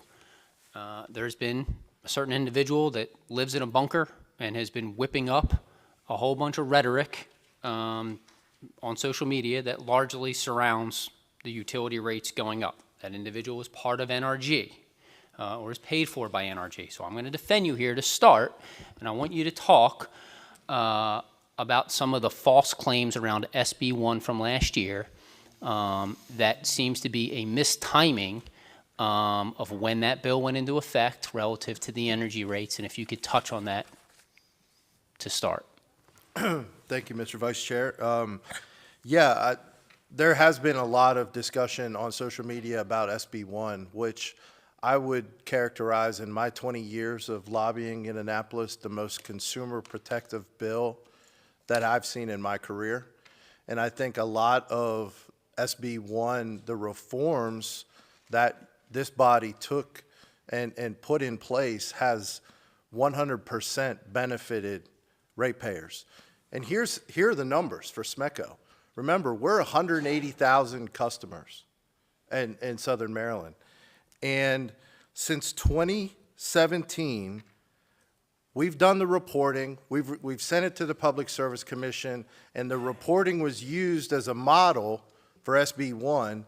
Ratepayers on alternative suppliers paid almost $14 million more than SOS. That's for SMECO. So SB1 fixed that. And so there's been a lot of convenient timing associated with high bills and then connecting it to SB1. And I appreciate the question from, the sponsor and Senator Augustine leading the effort last year. We've seen a dramatic decrease in the amount of folks, and those phone calls that you all receive about people not being able to pay their electric bill versus their prescription drugs. I took a lot of those calls from people who were on alternative suppliers and those who were unwillingly signed up for alternative supply payments that were just for the same electricity upwards of 20 cents a kilowatt hour. So if that's, I hope I answered your question. You did, and I appreciate it because I feel like it's not just members in this room, but it is members in the General Assembly that have heard nonstop from certain individuals conjuring up the public of, no, put your hand down. That's okay. We're going to get to you on something else. But, I do appreciate you clarifying, and I want to commend the Senate, specifically the Senate President Pro Tem, that's a mouthful, on his work on that bill. Now I want to turn, I guess, we'll take it in three chunks here. We'll talk multi-year rate plans, we'll talk Stride, and then we'll talk Empower, because that just decided to haphazardly show up out of nowhere this morning. So I guess we're on that kick. Let's talk about multi-year rate plans, with which I know Senator Augustine, along with Senator Hester, began the discussion and frankly made a lot of good points. But I've pulled up BGE's multi-year rate plan, which I think this is the first one you've ever gone through. And if I understand correctly, your initial request was about $310 million. The PSC then approved in 2020 $213 million. And then you have what is essentially an additional rate-making case within that, which is the reconciliation, where you asked for another $225 million above what the PSC approved. Charles, is that a fair question? I think that's directionally right, but again. Directionally? I mean, in your words, it's working, but I don't know who this is working for other than you or your investors, because from where we sit, don't think it's working. And it's showing up on bills left and right, and people are paying an exorbitant amount on their utility bills for, frankly, things that you guys have pushed and gone over what the PSC originally approved. And so, I know Senator Hester alluded to a trial, some sort of test period. I don't think we need a test period to go back to traditional rate making. That would be the first thing I would say. In terms of Stride, I know Senator Augustine had brought up, and forgive me, sir, you look like Mr. Rogers. I can't remember. Are you from Washington Gas? Okay. I take the compliment, and yes. It is. No, it is. It's definitely a compliment. You do look like Mr. Rogers. I'm not crazy. I hadn't heard that one. Yeah. Okay. But I am trying to figure out why, when I go back and I look at the Stride increases, Washington Gas's numbers check out, right? They go up about just shy of 2%. And then when I pull up BGE's numbers, they go up just shy of 9%. And so can you explain to me, percentage-wise, why one company under the same policy, it's percentage, not geographical location, but percentage, you guys went up, let's just say, 9-2. That's for you, Charles. Yeah, I'm trying to think about the question that you're asking. And so you're saying, as a percentage of the overall gas bill, how much of it was pipeline replacement? I think what I'm trying to say is, why is the annual rate for BGE's gas up 9% relative to Washington Gas's? So Mr. Vice Chair, Chair of the subcommittee, the policies that go, the decisions that go into the fullness of the gas rate reflect more than just the gas pipeline replacement program. And so, I would not look at that as just stride. There are other investments that need to be made. And I think that I've shared already that there are major differences between BGE's system to Columbia Gas's system to Washington Gas's system that really are the reason behind what drives the differences in those costs. Well, I think you brought up at one point in time is like the reliability. But those other companies passed all the reliability standards that are required. So it's just you pumping it. It's just you. It's Exelon pushing something at an exorbitant rate relative to everybody else. And you have, controls in the test market. We can compare you literally directly to your peers. Last, Empower. Okay. So I want to bring up Empower because I think it's interesting that this keeps rearing its head somehow. And I would understand why you don't want Empower. I get it, because if there's not Empower where people pay into a system and it benefits everybody, then frankly, there's more CapEx expenditures because you'd have to make more investments because we wouldn't be able to shave things like peak, and therefore you get more of a return. And so I heard you earlier, and I just want to get you on the record, you defended Delegate Charkoudian's plan, even though you didn't give her credit for it, was you want to return ACP payments back to the ratepayer, correct? So it's good to see you guys working things out. So I did not know that that was her plan. You knew it was her but plan. occasionally we You agree were on up something. late last night knowing it was her plan. We both know that. We both know that. All right. But I just want to get it on record here that Empower program has been, overall, in your opinion, effective for ratepayers. I will bring to your office 13 years worth of testimony from us on Empower. We've never once wavered in saying that Empower has been a successful program. Never once. So you got me on the record here today. You've got me on the record 13 other times. And, Mark Case behind me is super proud of that program. It wins awards every year. So I cannot wait to play that video over and over and over. All right, thank you. Thank you. I believe that, at least for the House side, that we have concluded all of our questions we've had for the witnesses of this panel, because we were reminded we have a second panel. So, Mr. Senate? Okay, let's bring up the Chair of the Public Service Commission, Fred Hoover, who may have some thoughts or response to what we just heard. Chair Hoover, I think we've designated you to be, you get up to 15 minutes, okay? And then we'll take questions.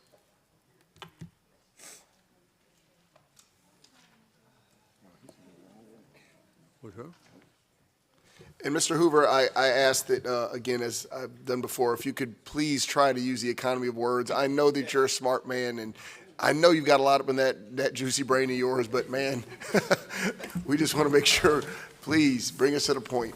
Appreciate you. Appreciate that. Okay, with that, when you're ready, you're up to 15 minutes. Chair Wilson, Chair Feldman, Vice Chair Crosby, Vice Chair Kagan. I'm Fred Hoover from the Maryland Public Service Commission. I have with me Ben Baker and Morris Schreim. They are commission advisors who deal with particular parts of our operation. And you'll be glad to know that I do not intend on taking the full 15 minutes that I've been allotted. At the outset, I will not pile on the abuse that's been heaped on Mother Nature, except to say that, this year we actually did have a traditional winter.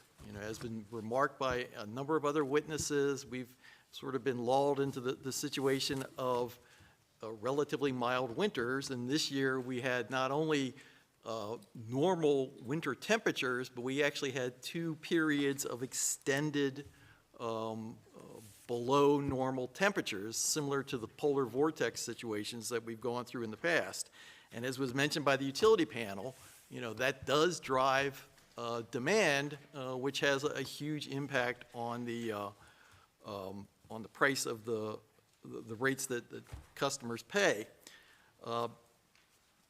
Primarily because of the large part of the bill that's devoted to whatever product is being used to produce the electricity, or in the case of natural gas customers, the amount of money needed to purchase than natural gas. And for both of these commodities, they are subject to a lot of economic factors that this commission doesn't control, and that to a large degree aren't really controlled. I mean, part of the problem with natural gas is it has now become a worldwide commodity. The advantage of fracking is that we now have more sources of natural gas, but the problem is the use of natural gas has expanded beyond what it used to be, which was a very niche fuel that used to heat people's houses and run people's factories. Now we use it to run, to make electricity,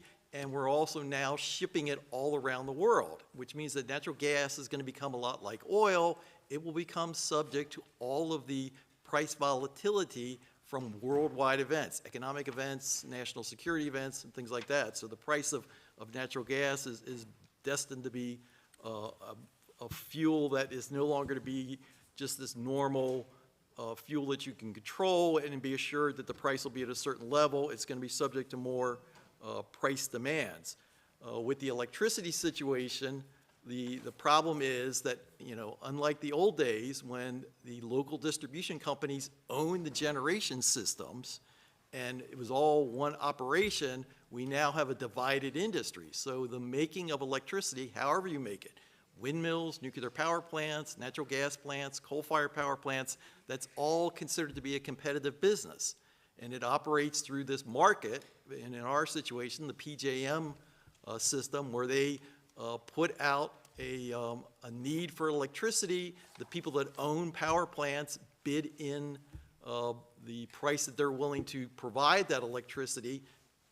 PJM accepts the various bids that they need to supply the electricity that they have forecasted on a daily basis, and that goes into the bills that people pay. We've had a lot of concerns about the way the PJM system operates. All this talk you've heard the course of the day about the commodity charges, it's all determined by the rules and regulations of PJM's market, the generation sources that are included in their system. And when I finish, I'm going to turn it over to Morris to give a brief explanation of the problems that we've seen in that market. The Public Service Commission doesn't regulate PJM.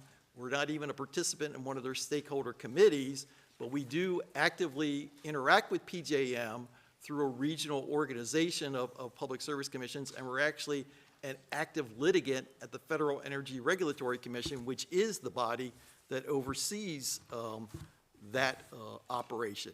And then the last part is this discussion we've had about distribution charges, and that's on us. You know, that's what the Public Service Commission does.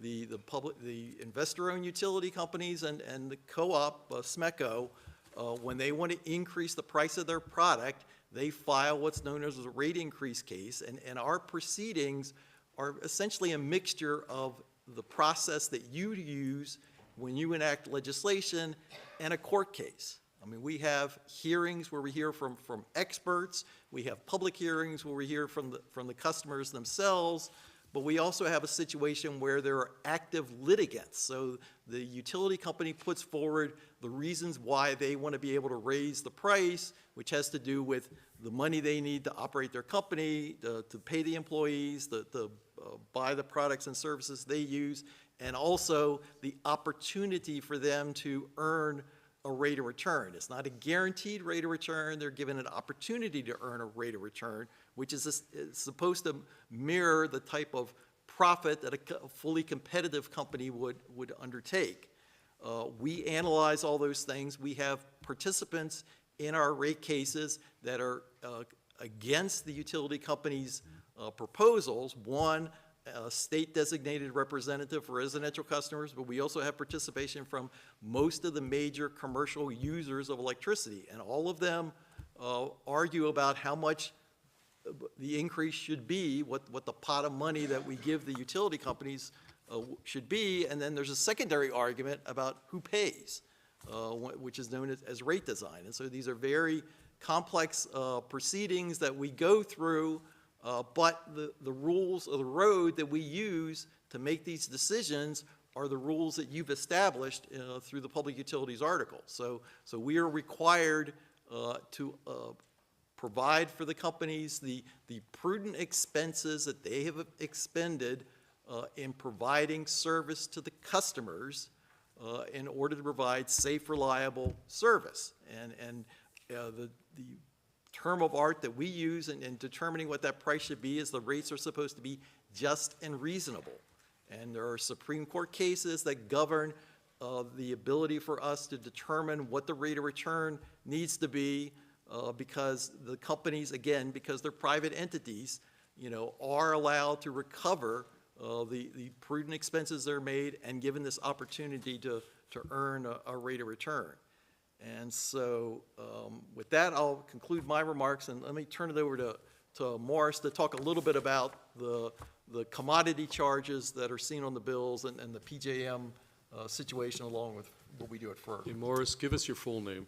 Yes, I'm Morris Schreim, and I'm a commission advisor. So thank you, Mr. Chairman. Maybe just to set this straight, PJM is a regional transmission organization.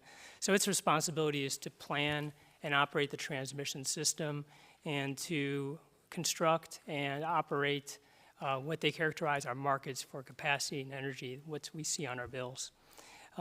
And what we've seen in recent years is that things have been working okay, but suddenly PJM has indicated that there's been some issues that have caused the increase in energy and capacity and transmission prices.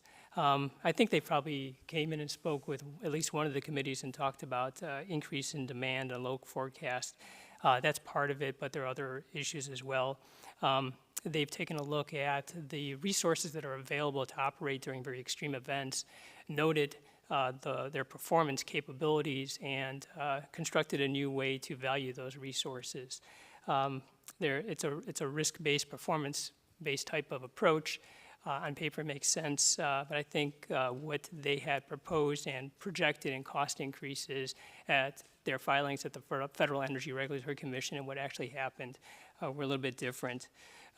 When they revalued the supply, and if the supply is very constrained, they're creating an artificial shortage, and that's what causes prices to go up. Additionally, there are certain ways that they, rules from what they call our markets, that don't require all resources that are certainly capable of operating during extreme events to bid into the market, so also another shortage that causes prices to go up. And when prices go up, it makes sense that it would attract new build and new capacity. However, new capacity has to go through an interconnection review process, and that process has been quite constrained and continues to be. They've been working on it. There had been a FERC order for all RTOs, regional transmission organizations, to improve their processes, but that's something that they're still working on. So while all this is happening, the other part of it is that reliability issues occur. Demand goes up, generators retire. The rules in PJM is that a generator can retire with 90 days notice, and we have these sudden immediate needs. And the sudden immediate needs then require immediate answers to how you handle reliability, and currently it's through transmission build. And when that happens, the grid shifts, the markets or the price signals change, and things become a little bit more complicated, and this stems the problem and causes uncertainty and price increases. So this is kind of a summation of the confluence of all these things that are challenges and that are causing the cost increases. And just to summarize some of the things that we've been working on, the chair mentioned that we work either, we file at FERC either on our own or with our other state entities that are part of the organization of PJM states, their state commissions from the Mid-Atlantic to parts of the Midwest. And, but primarily, I think all of you are aware that the Brandon Shores and Wagner plants had announced their retirement, and there's transmission that was immediately required to be built to address the reliability issue. the owner of the plants, Talon, was willing to continue the operation while the facilities are being built, but at a rate that we protested at FERC. And we negotiated a settlement that would reduce the rates by 17%. We would also have penalties if there was non-performance, and also a declining compensation towards the end of the need for the project. The way we had structured this is that it would work with the capacity market, because otherwise that resource is not seen as a capacity resource, and the monies that they would receive would be returned back to ratepayers. So the net effect for our ratepayers on average over the next 4 years is $90 million of savings per year. We also worked to support a filing at FERC from PJM that helped facilitate the settlement that I just discussed, and also to redefine the price cap on the capacity market such that if the system is constrained, it would reduce prices from what they had previously expected to another 27%. And we've also worked and supported at FERC with with the other states the processes. The proposal is to go ahead and to include more resources into the market that are not bidding, to free up space on the transmission system so other resources that are available at certain times can participate, like our storage resources. And we've also been supportive of a recent complaint at FERC from Pennsylvania's governor, and supported by our governor and several other states' governors, that would further reduce the cap on capacity prices by another 30% during tight situations. So that's our involvement, and it's been, as you can see, this has all happened in the last year, so quite a bit is happening. So with that,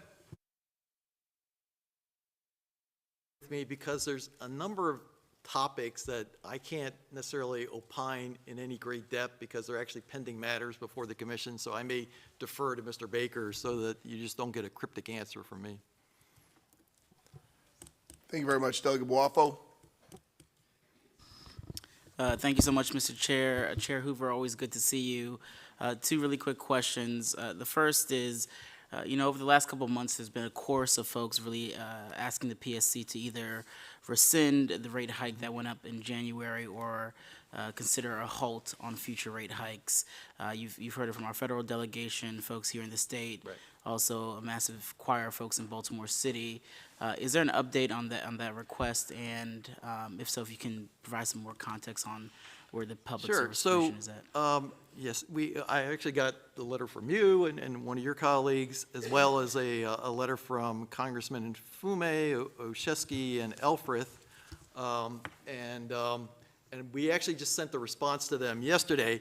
The upshot is that under the rules and regulations that you wrote, we really don't have the ability to rescind a rate increase that we've already granted.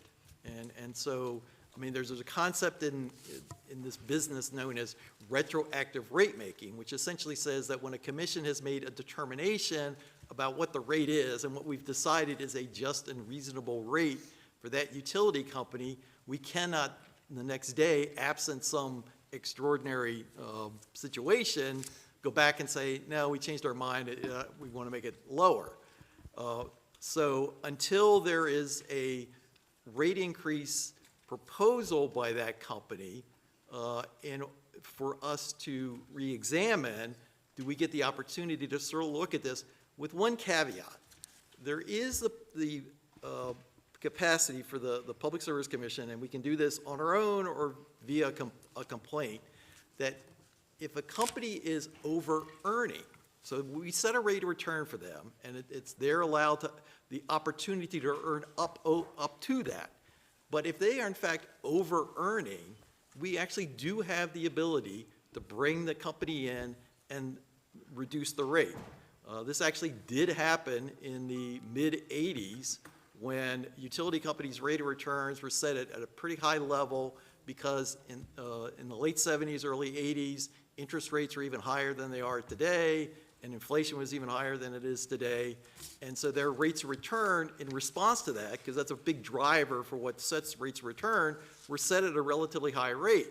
Well, under the law, you know, they were allowed to sort of keep that rate of return until the Office of People's Counsel had done its own investigation and filed complaints with the Public Service Commission alleging that the companies were earning more than they were allowed to earn under the law, and there were, so in essence, reverse rate cases. And so the rates were lowered for each of the investor-owned utilities. So, you know, it can be done, but we cannot, in a rate that we have found to be just and reasonable, either suspend it or reduce it.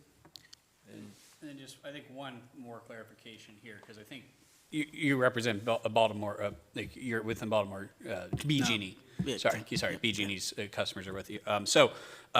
They're under the multi-year rate plan, and we did build some additional fail-safes into that design because we were setting up forecasted rates.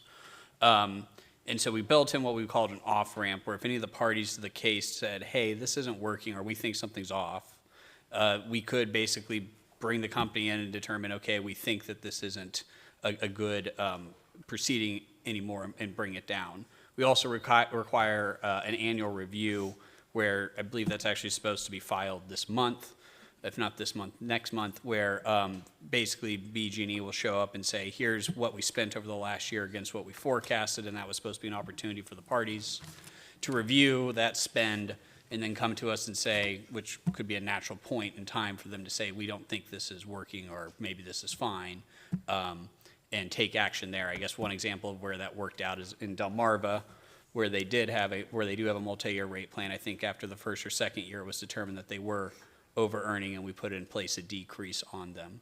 So there is, I would say, some mechanisms in there right now for us to start addressing this if we think we need to, or if parties raise the issue. Thank you. And last question here. Chair Hoover, you kind of made a good point about not being able to rescind rates as you guys put them out, but there is a process for a petition, correct me if I'm wrong, to a petition for rehearing, as it was referenced in the letter sent a couple weeks back, but also was referenced by the OPC earlier this year, in January 18th, as I'm looking at the letter and press release now. Has there been any consideration given to considering the petition for rehearing for that BG rate case that went up in January 1st?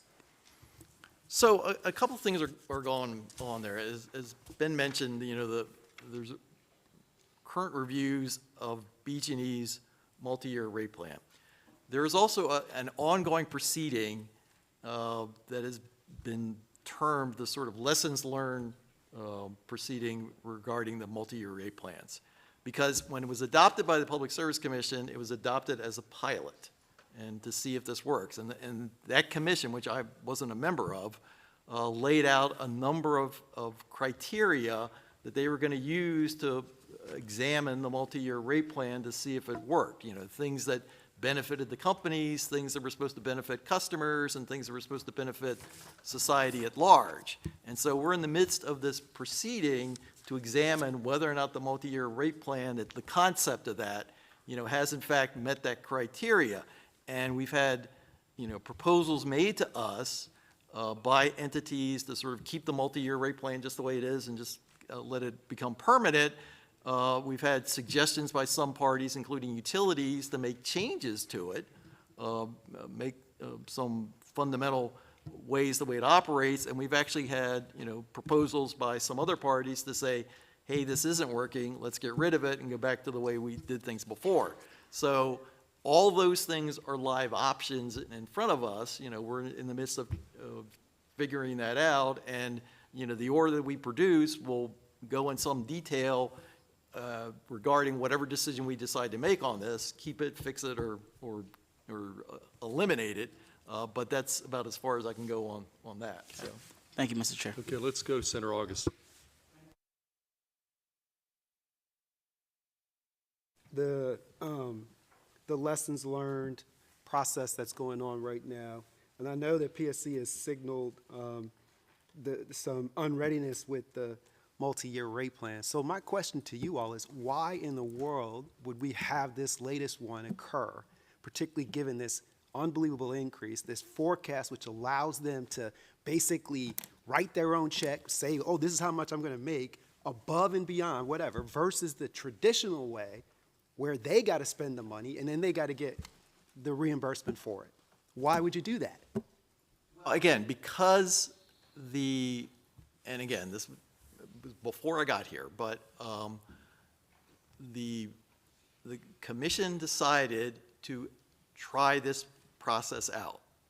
And so we're, in order to sort of be fair to everybody, including the utility, we're trying to sort of work through this until we make this determination as to whether or not this is going to be a permanent part of the process or not, or we're going to go back to the way it was before. So that's why we're still trying to work through the pending process, because we have 3 utilities that applied for this, were granted relief or rate relief in some of those aspects, and so we're trying to sort of work through it while we're trying to figure out what to do.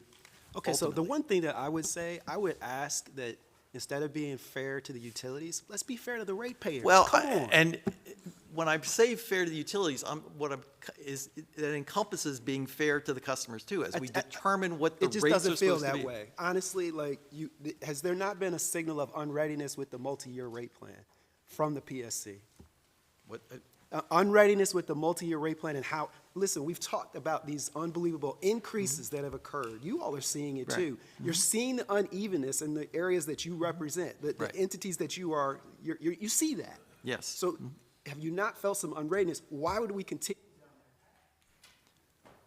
Well, we want to do this in a manner that doesn't cause too much disruption in how the companies are operating, and in order, because this was a significant change to start with, it's going to be a significant change if we change it. And so we just need to be careful in the process we go through.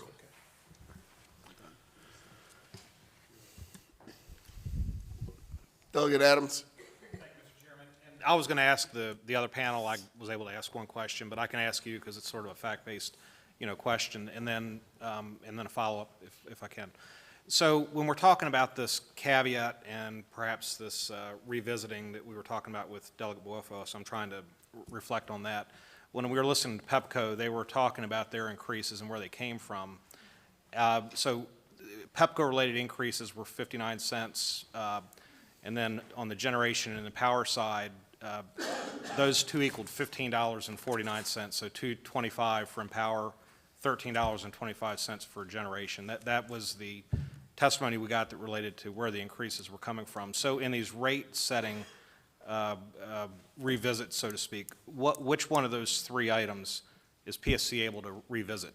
Just the Pepco-related 59 cents, or are we looking at generation and power? Just to help me understand what you can and can't resolve. So in that proceeding, we would be handling, if there's a revisit, it would be distribution rates. So it would be the distribution component of Is that the rates. 59 cents that they were referencing? That would be the 59. I don't know what time period they were comparing against, because they got a sizable increase this summer that we did, to Senator Augustine's point, to basically take them off, like doing any additional rate increases after that point till we figured out the lessons learned. So the purpose of the question and the answer you gave me is that the things that you can control are the 59-cent component, not the Empower or generation, which were the Empower heavy is drivers. also under our purview, but it wouldn't be in that case. It wouldn't be in that case, right.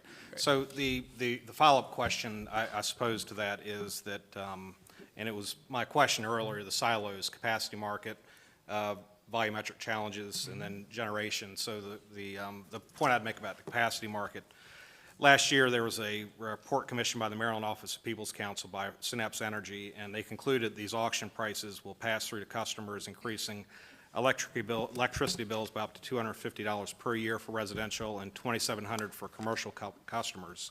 So my question goes down this path here. The report on the auction issued by PJM points to 3 factors driving these unprecedented rate spikes. 1, increase in forecasted peak electric load. 2, retirement of 3 fossil fuel electric generating facilities in Maryland and Delaware. And then 3, reduction in available electricity supply due to new accreditation methods adopted by PJM, on. And then it concludes by saying, here's my question, the highest prices for capacity were in the BGE service territory, which suffered from inadequate generating capacity to meet local demand and inadequate transmission capacity to import electricity. So the question is, you're the Public Service Commission. I mean, you have a rate-setting role. You have a role to protect the ratepayer. We are the policymakers that relate to generation, relate to what are we doing as a state to make sure that we have a stable, reliable marketplace. And how does the Public Service Commission respond when I say, we need to fix it, we're looking to you to help us fix it, but you're just talking about one, and what it ends up being one very, very small part of the overall picture. So I hope that's a fair question I'm asking, because I don't know the answer to it. Sure.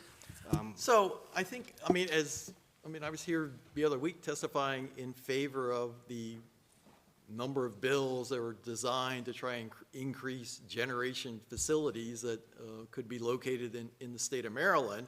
I also was here in support of the bill to try to recreate, to a degree, the integrated resource planning process that we used to have back when the industry was fully integrated, as a way of trying to control our fate, or at least figure out where things are going, going forward. And as Morris mentioned earlier, we have tried to, be very, very active participants, both directly with PJM, and try to encourage them to do things that we think need to be happening, but also at FERC, which is the entity that actually can tell them things they need to do. I mean, one of the things that's been sort of left out is this continuing problem that they're trying to fix regarding, when new generation projects, whatever they are, fossil plants or renewable facilities, get integrated into their system. And there's been inordinate delays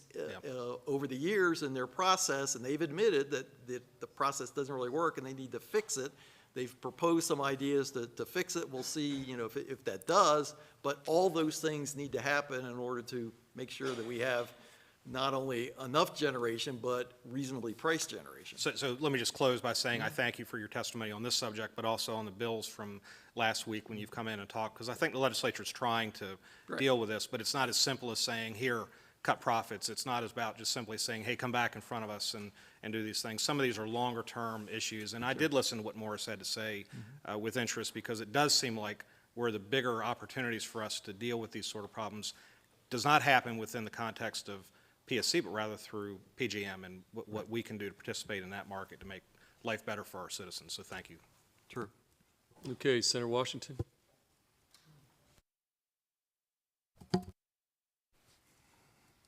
I just have one simple question. Well, maybe there are two. I shouldn't have overpromised.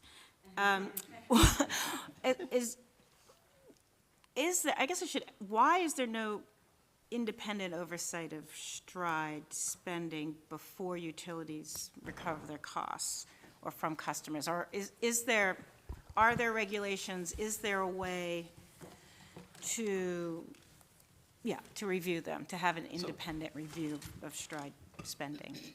So there is a process in place that we have established to review the STRIDE plans that have been put forward.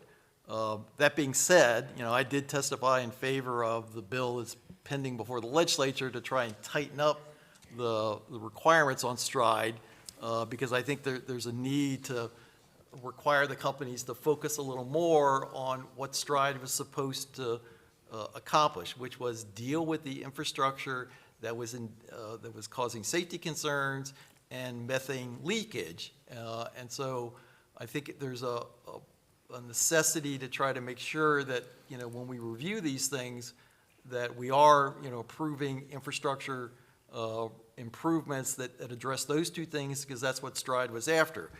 We actually, not they always talk about that we have other proceedings, but we actually do have this other proceeding where we are trying to figure out, how to transition the natural gas industry. And this is not so much natural gas as being used as a fuel to make electricity, but how to deal with the distribution companies and their infrastructure, because the concern we have is we don't want to necessarily fund infrastructure development for something that may not be used 10 years from now. And so we're trying to figure out how to balance the situations, having the company, make sure that the system is maintained and provides safe, reliable service for those who are natural gas customers and want to stay natural gas customers, but realizing that we are in this transition period where we may be not having that. And the problem with that kind of infrastructure is it tends to stick around for a pretty long time, and it takes a long time to pay it off, and it's a fairly significant investment. So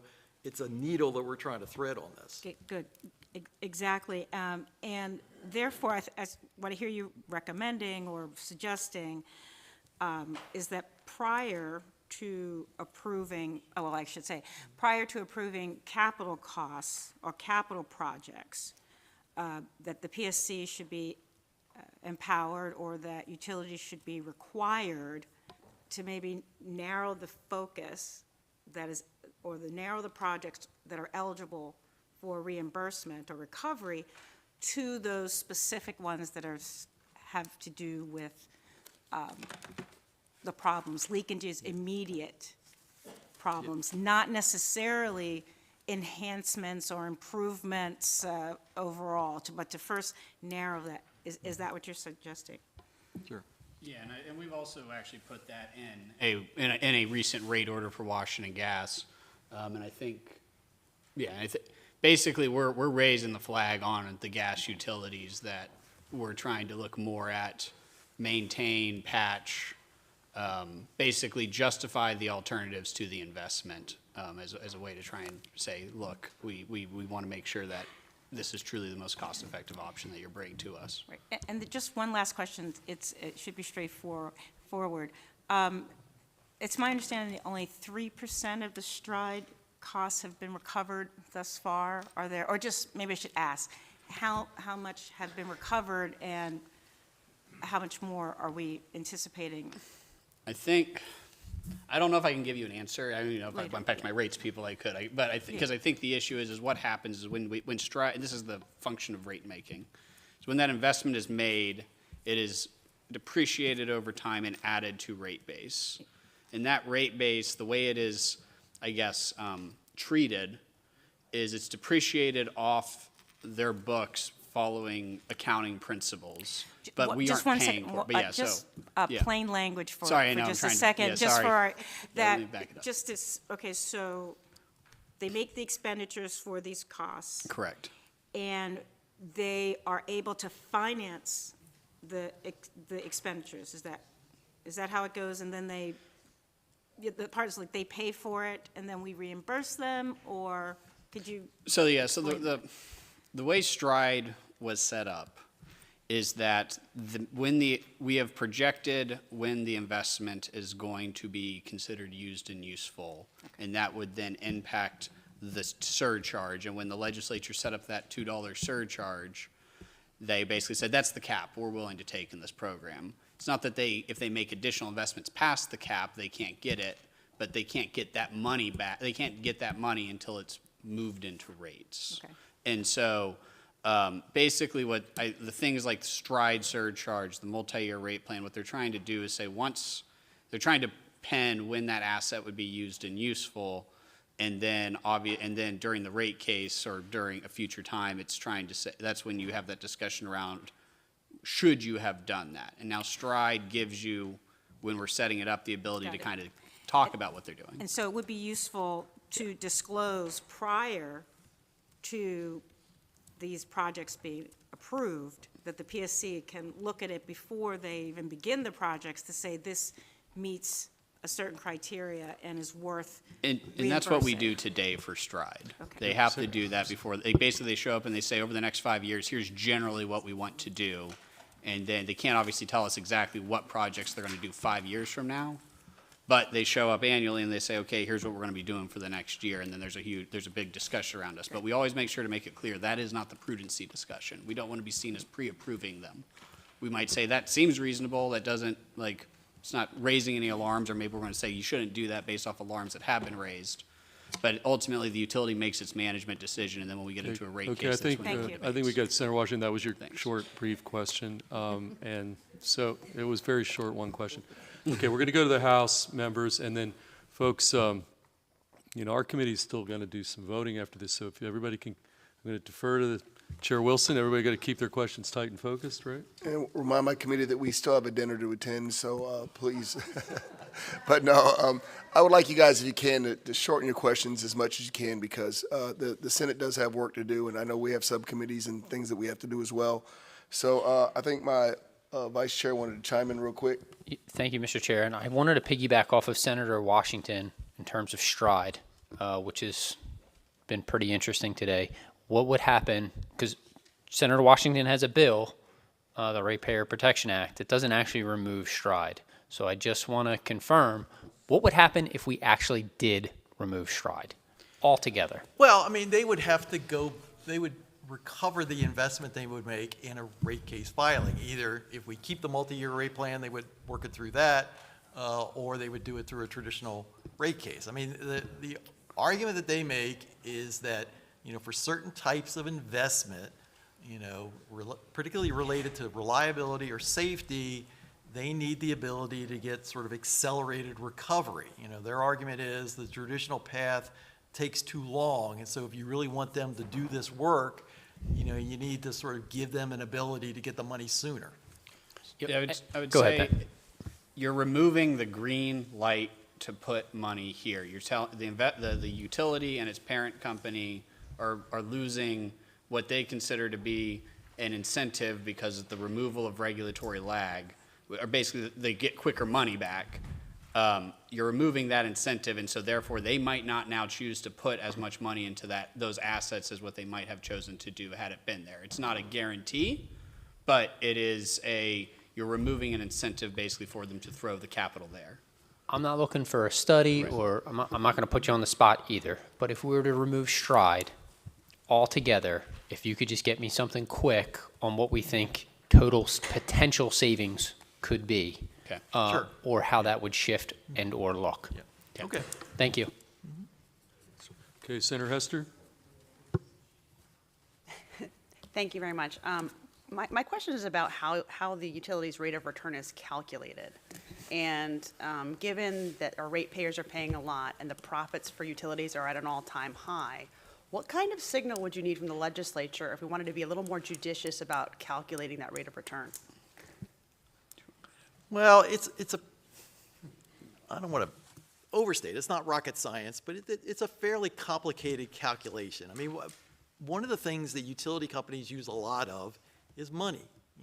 They probably use more of that than anything else. And so they, obtain money by going out and borrowing money from banks and financial institutions. They also sell stock, and depending upon the way that companies are structured. I mean, it used to be you could have stock in BG&E and Pepco and things like that. Well, you can't do that anymore because they're now part of Exelon. So you buy the stock from Exelon. And so, the determination that we have to make is to set the rate of return so that they can borrow money at affordable rates that they're considered to be an attractive enough investment for the banks and those folks. And by the same token, also, for the people that buy the stock in Exelon, that they figure out that this is part of the process. And so we get testimony from economists who sort of talk about, the major economic factors, interest rates, inflation, what the economy is doing, and things like that. I mean, the traditional thing had been that investment in utility stocks was considered to be a relatively safe but unexciting investment. You weren't going to make a gazillion dollars like if you bought Apple when it first came out or any of the other, tech companies and things like that. But you were usually assured that you would get a reasonable return because of their situation of being a monopoly and having not a guaranteed return, but they do have guaranteed revenue streams in the sense that, once their rate's set, they're going to get that money.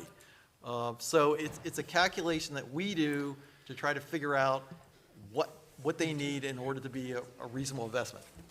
Just to be really specific, like this chart here shows that their profits are going like pretty high up. Mm-hmm. What kind of signal do you need from the legislature to be more judicious in how you set the rate of return? If I may just interject with this and add to Chair Hoover's remarks, the standards that are set for the Commission as a regulatory agency as well as FERC on the federal side are really set by an old Supreme Court decision and many subsequent ones called Hope Natural Gas, which sort of sets forth the ideas that Chair Hoover just talked about trying to attain a rate which is sufficient to attract investment and so forth, and is not so low as to be considered confiscatory, which would be, a violation of the takings clause. And so that really is I think, what the Commission looks to. I don't know that the General Assembly's passage of an additional legislation in this regard would really be able to change what the Supreme Court has said as those standards. But what we're trying to set is a rate. It's not supposed to be comparable to what the private market would give, but only, what a private entity would give with comparable risk. And the risk for utilities is relatively low because they're assured reimbursement of their prudently incurred expenses. So, Senator, I think maybe the way to put it is, the short answer is, I don't think that's the place to put the pen. I think probably where we want to maybe have a discussion is around the definition of just and reasonable rates and what signals that we send to the witnesses in the cases as to what we want them to be examining. I think that's the conversation we probably should have. I'm not saying that that's a silver bullet, but if I was to think about the signaling, rate of return is basically, there's a lot of legal precedent around that. There's a lot of legal precedent around this whole thing. But how we say what goes into a just and reasonable rate then sends the signals to us and the litigants as to what we should all be arguing about within that case to determine should it go into rates or not. Yeah.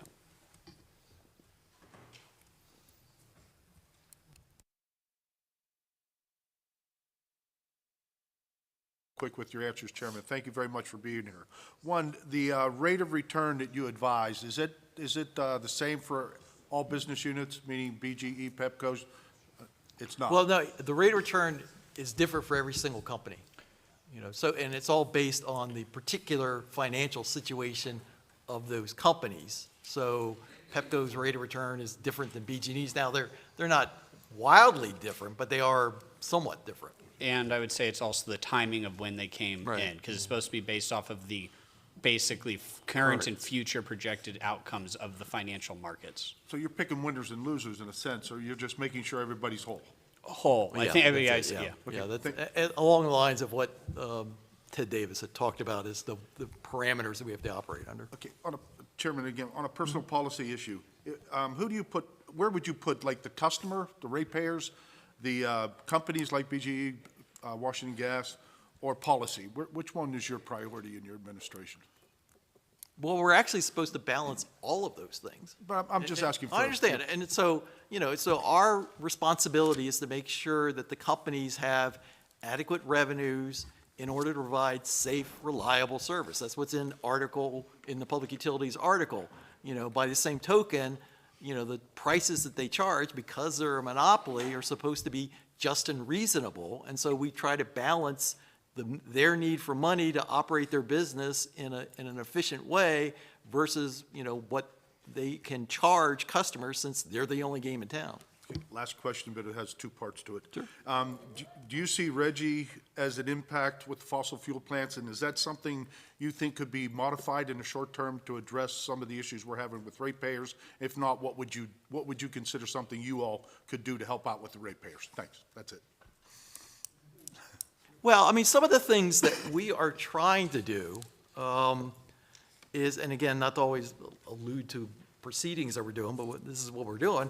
We are doing a top-to-bottom examination of the billing, collection, and termination policies of all the utility companies to figure out, if we need to make any changes to that. And principally what I'm concerned about is there's a fairly long list of things that a utility company has to do to cut somebody's service off in the wintertime because we're concerned that it's a danger to them.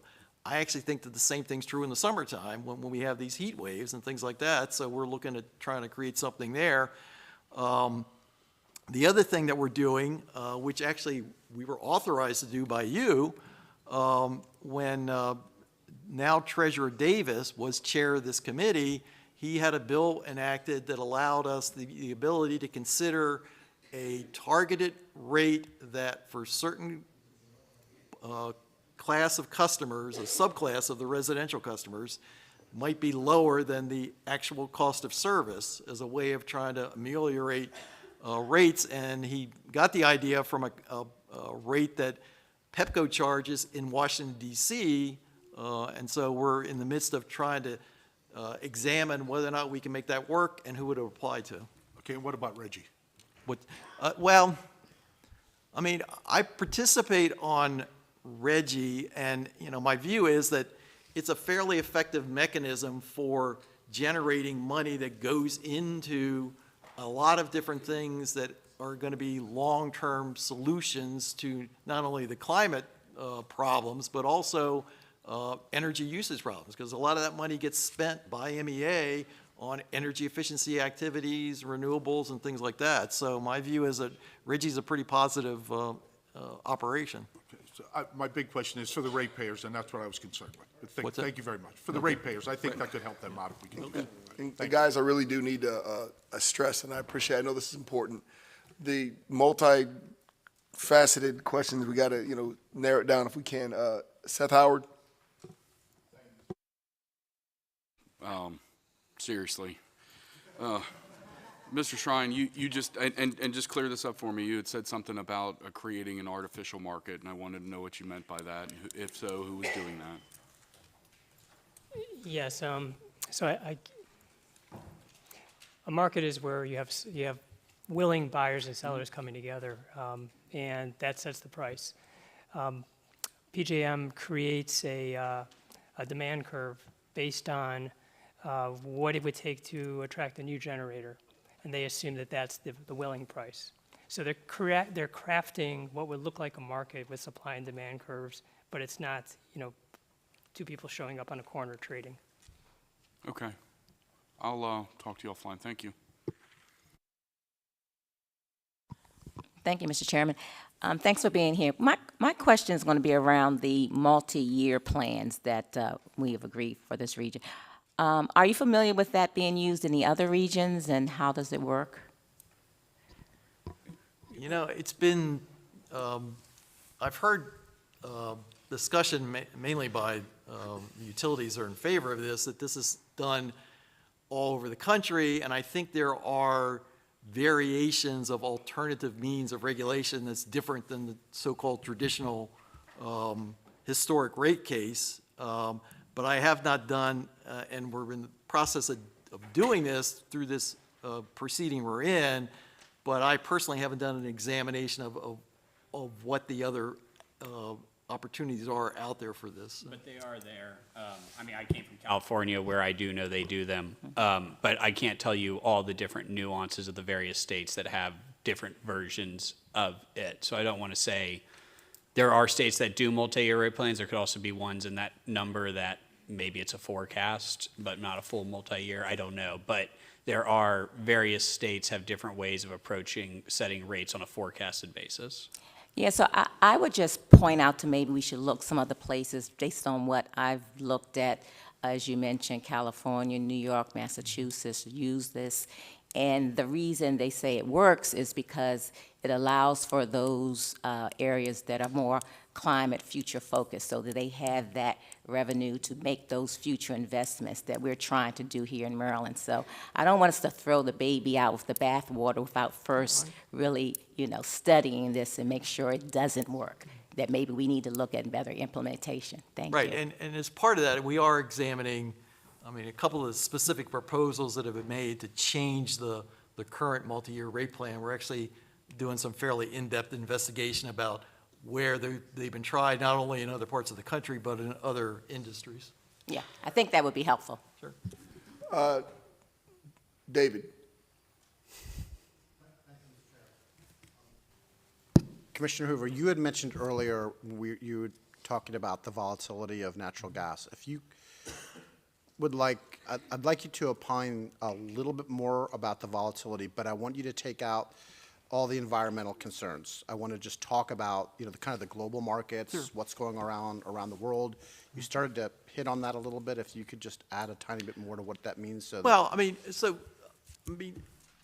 and again, not to violate Chair Wilson's concise order, but, you know, in looking at the natural gas industry, you know, for a long time, as I said, it was considered to be kind of a niche fuel. I mean, we sort of used it for heating people's houses, and so companies like Washington Gas and Baltimore Gas and Electric could actually buy their supply of natural gas in the spring and the summer, and they'd have it stored and basically would use that almost like a personal, you know, home heating tank in order to supply their customers. And then we started diversifying how we use natural gas. And the first thing we did is we decided, well, let's use it to make electricity because there were concerns about using coal. And since natural gas became more efficient to use and was more available, there was a big push to use that. That actually had the effect of impacting the price that the natural gas companies who bought natural gas for this traditional use, the price went up because now we were using it to make electricity, and so therefore the demand had gone up, and the supply hadn't quite made it. This was all before fracking. So fracking comes along, and now the supply problem has sort of been fixed, but now we've decided to have this new option where we're actually going to send our natural gas to Europe, you know, to sort of deal with the problem with the Ukraine war and other parts of the world, which is, you know, provides, you know, new revenues for those companies. But again, it may be impacting the traditional uses that we've had for natural gas in this country, not only what Washington Gas and BG&E use it for people's houses and businesses and things like that, but this more important thing of where we've been using it primarily to make electricity. And so that has an impact on the PJM system. I mean, one of the concerns that happened with the polar vortex from the other year was the natural gas plants had difficulty supplying the demand that PJM put out, but it wasn't really because of any operational thing. It's because of the contractual arrangements that those generators had on their supply of natural gas, which wasn't firm enough, and they weren't able to access all the gas that they needed, which caused some difficulties for PJM. Now, they, as a after-action report, made some changes to make sure that those guys, you know, now have that kind of contractual thing. But my concern is that to the extent that you turn natural gas into a worldwide commodity, you now subject it to all of the variabilities and volatility in prices that comes with being a worldwide commodity. Thank you. Thank you very much. Delegate Charkoudian. Thank you, Mr. Chair. I'll just narrow this to one issue that may be able to affect prices in the very near future, since that's what some of the conversation is about, like what's the one thing. So Talon, in the RMR, Talon asked for $250 million a year. The settlement, as I understand it, was for $180 million a year. And I think that's the settlement that PSC signed on to, even though it was contested. FERC's documents surprisingly disclose that the cost to Talon is actually $95 million a year. So no surprise that they were trying to game the system when it cost them $95 million and say that it cost them $250 million. So, but now that's out there. And so I guess my question is, what can the PSC and the state of Maryland do now so that we can shift the settlement to the $95 million a year? Because we're talking about saving then another, you mentioned the 90 from the 250 to 180, but there's actually another $85 million a year we could be saving ratepayers, which we're talking about 3 years, maybe 4 years, but this is something that's going to hit in July. And so thinking about what are the things at our disposal right this minute that could make a difference, it seems that using the fact that we now have this information about $95 million would save ratepayers a significant amount of money. So what are the actions PSC can take now, given that you agreed to the other settlement, and or the state of Maryland or the legislature, so that we can end up on the settlement of what it actually costs Talon to run that plant? Actually, why don't you, because you signed off on the settlement. Yeah, The Public Service Commission, you're correct, signed the settlement, which overall I think was a decent deal for Maryland ratepayers under FERC's rules. Now you have to understand that, FERC accepts tariff provisions like the Maryland PSC does with its utilities. So PJM has a tariff on file with FERC, which is approved by FERC. And PJM's tariff provides a bunch of information about reliability must-run agreements. And so it puts us at a difficult bargaining position as a state agency going before FERC because Talon has the ability to Manipulates the close down this- situation, I know, Exactly, yeah, this I coal understand. power But the plant. question is, how can we get to the real number now that it's been disclosed? I don't know that there's, we're going to get some of this money back. I want to say that, and that's because of the settlement provision which we agreed to and really advocated strongly for, which was that On the capacity PJM won't auction. be able to count capacity prices twice. As Morris mentioned, that should save us, I think, about $90 million a year once, or maybe that's over the 4 Okay, years. let me do this. Let me just leave it at, can you maybe get back to me on whoever the attorneys are who can tell us? Because it seems ridiculous that now that we know what that price is, we're stuck in a settlement that, it's contested settlement. So there's potentially a possibility to do something different. And maybe PSC can't, but if the legislature can, or MEA can, or someone else can weigh in, we're talking about other extreme sort of ideas about like how do we stop the bleeding for our ratepayers. This seems like it's one that's kind of on the table and obvious, and I'm just asking for your guidance on how to do that. Thank you, Mr. Chair. Thank you. I believe we have one more question. Delegate Rose. Thank you, Mr. Chair. This is on a different subject. I would like to ask if the PSC is taking into consideration, in addition to the strong opposition from Carroll County, Frederick County, Baltimore County, and our congressional delegation, I know you're in the middle of the process of the CPCN for the PSEG project. I would like to get some assurance that you're taking into consideration the $6.6 million fine that company paid because of inaccurately reporting information. So I know you probably can't get into the details, but I'm hoping to get some assurance that that is on the table and something that you are giving strong consideration to, both of those items. So we haven't started that proceeding yet. It will include not only evidentiary hearings at our office, but also public hearings in the 3 counties that you mentioned. And, we will do a full and complete examination of all the aspects of that project, whether or not it should be built, and secondly, where it's going to be built, if in fact it's going to be built. But that's about as far as I can go. So I appreciate that. I just wanted to get it on the record. Thank you very much. Okay, I think we're good. I think that concludes our briefing for today. Triple E members, it is crossover. We do have session at 7, but we do need to do some voting. So I'm suggesting and requesting that you come to the committee at 5 o'clock. We'll go 5 to 6. 6 will be our hard break. It'll give you another hour before session starts at 7. So 5 o'clock in the committee room for some voting. And with that, I want to thank Chair Wilson and ECM members for participating today. And House ECM members, remember, this is the quiet before the storm. If you have subcommittees, please attend. If not, I'll see everyone on the floor in the morning. Thank you guys very much. Don't forget about this evening.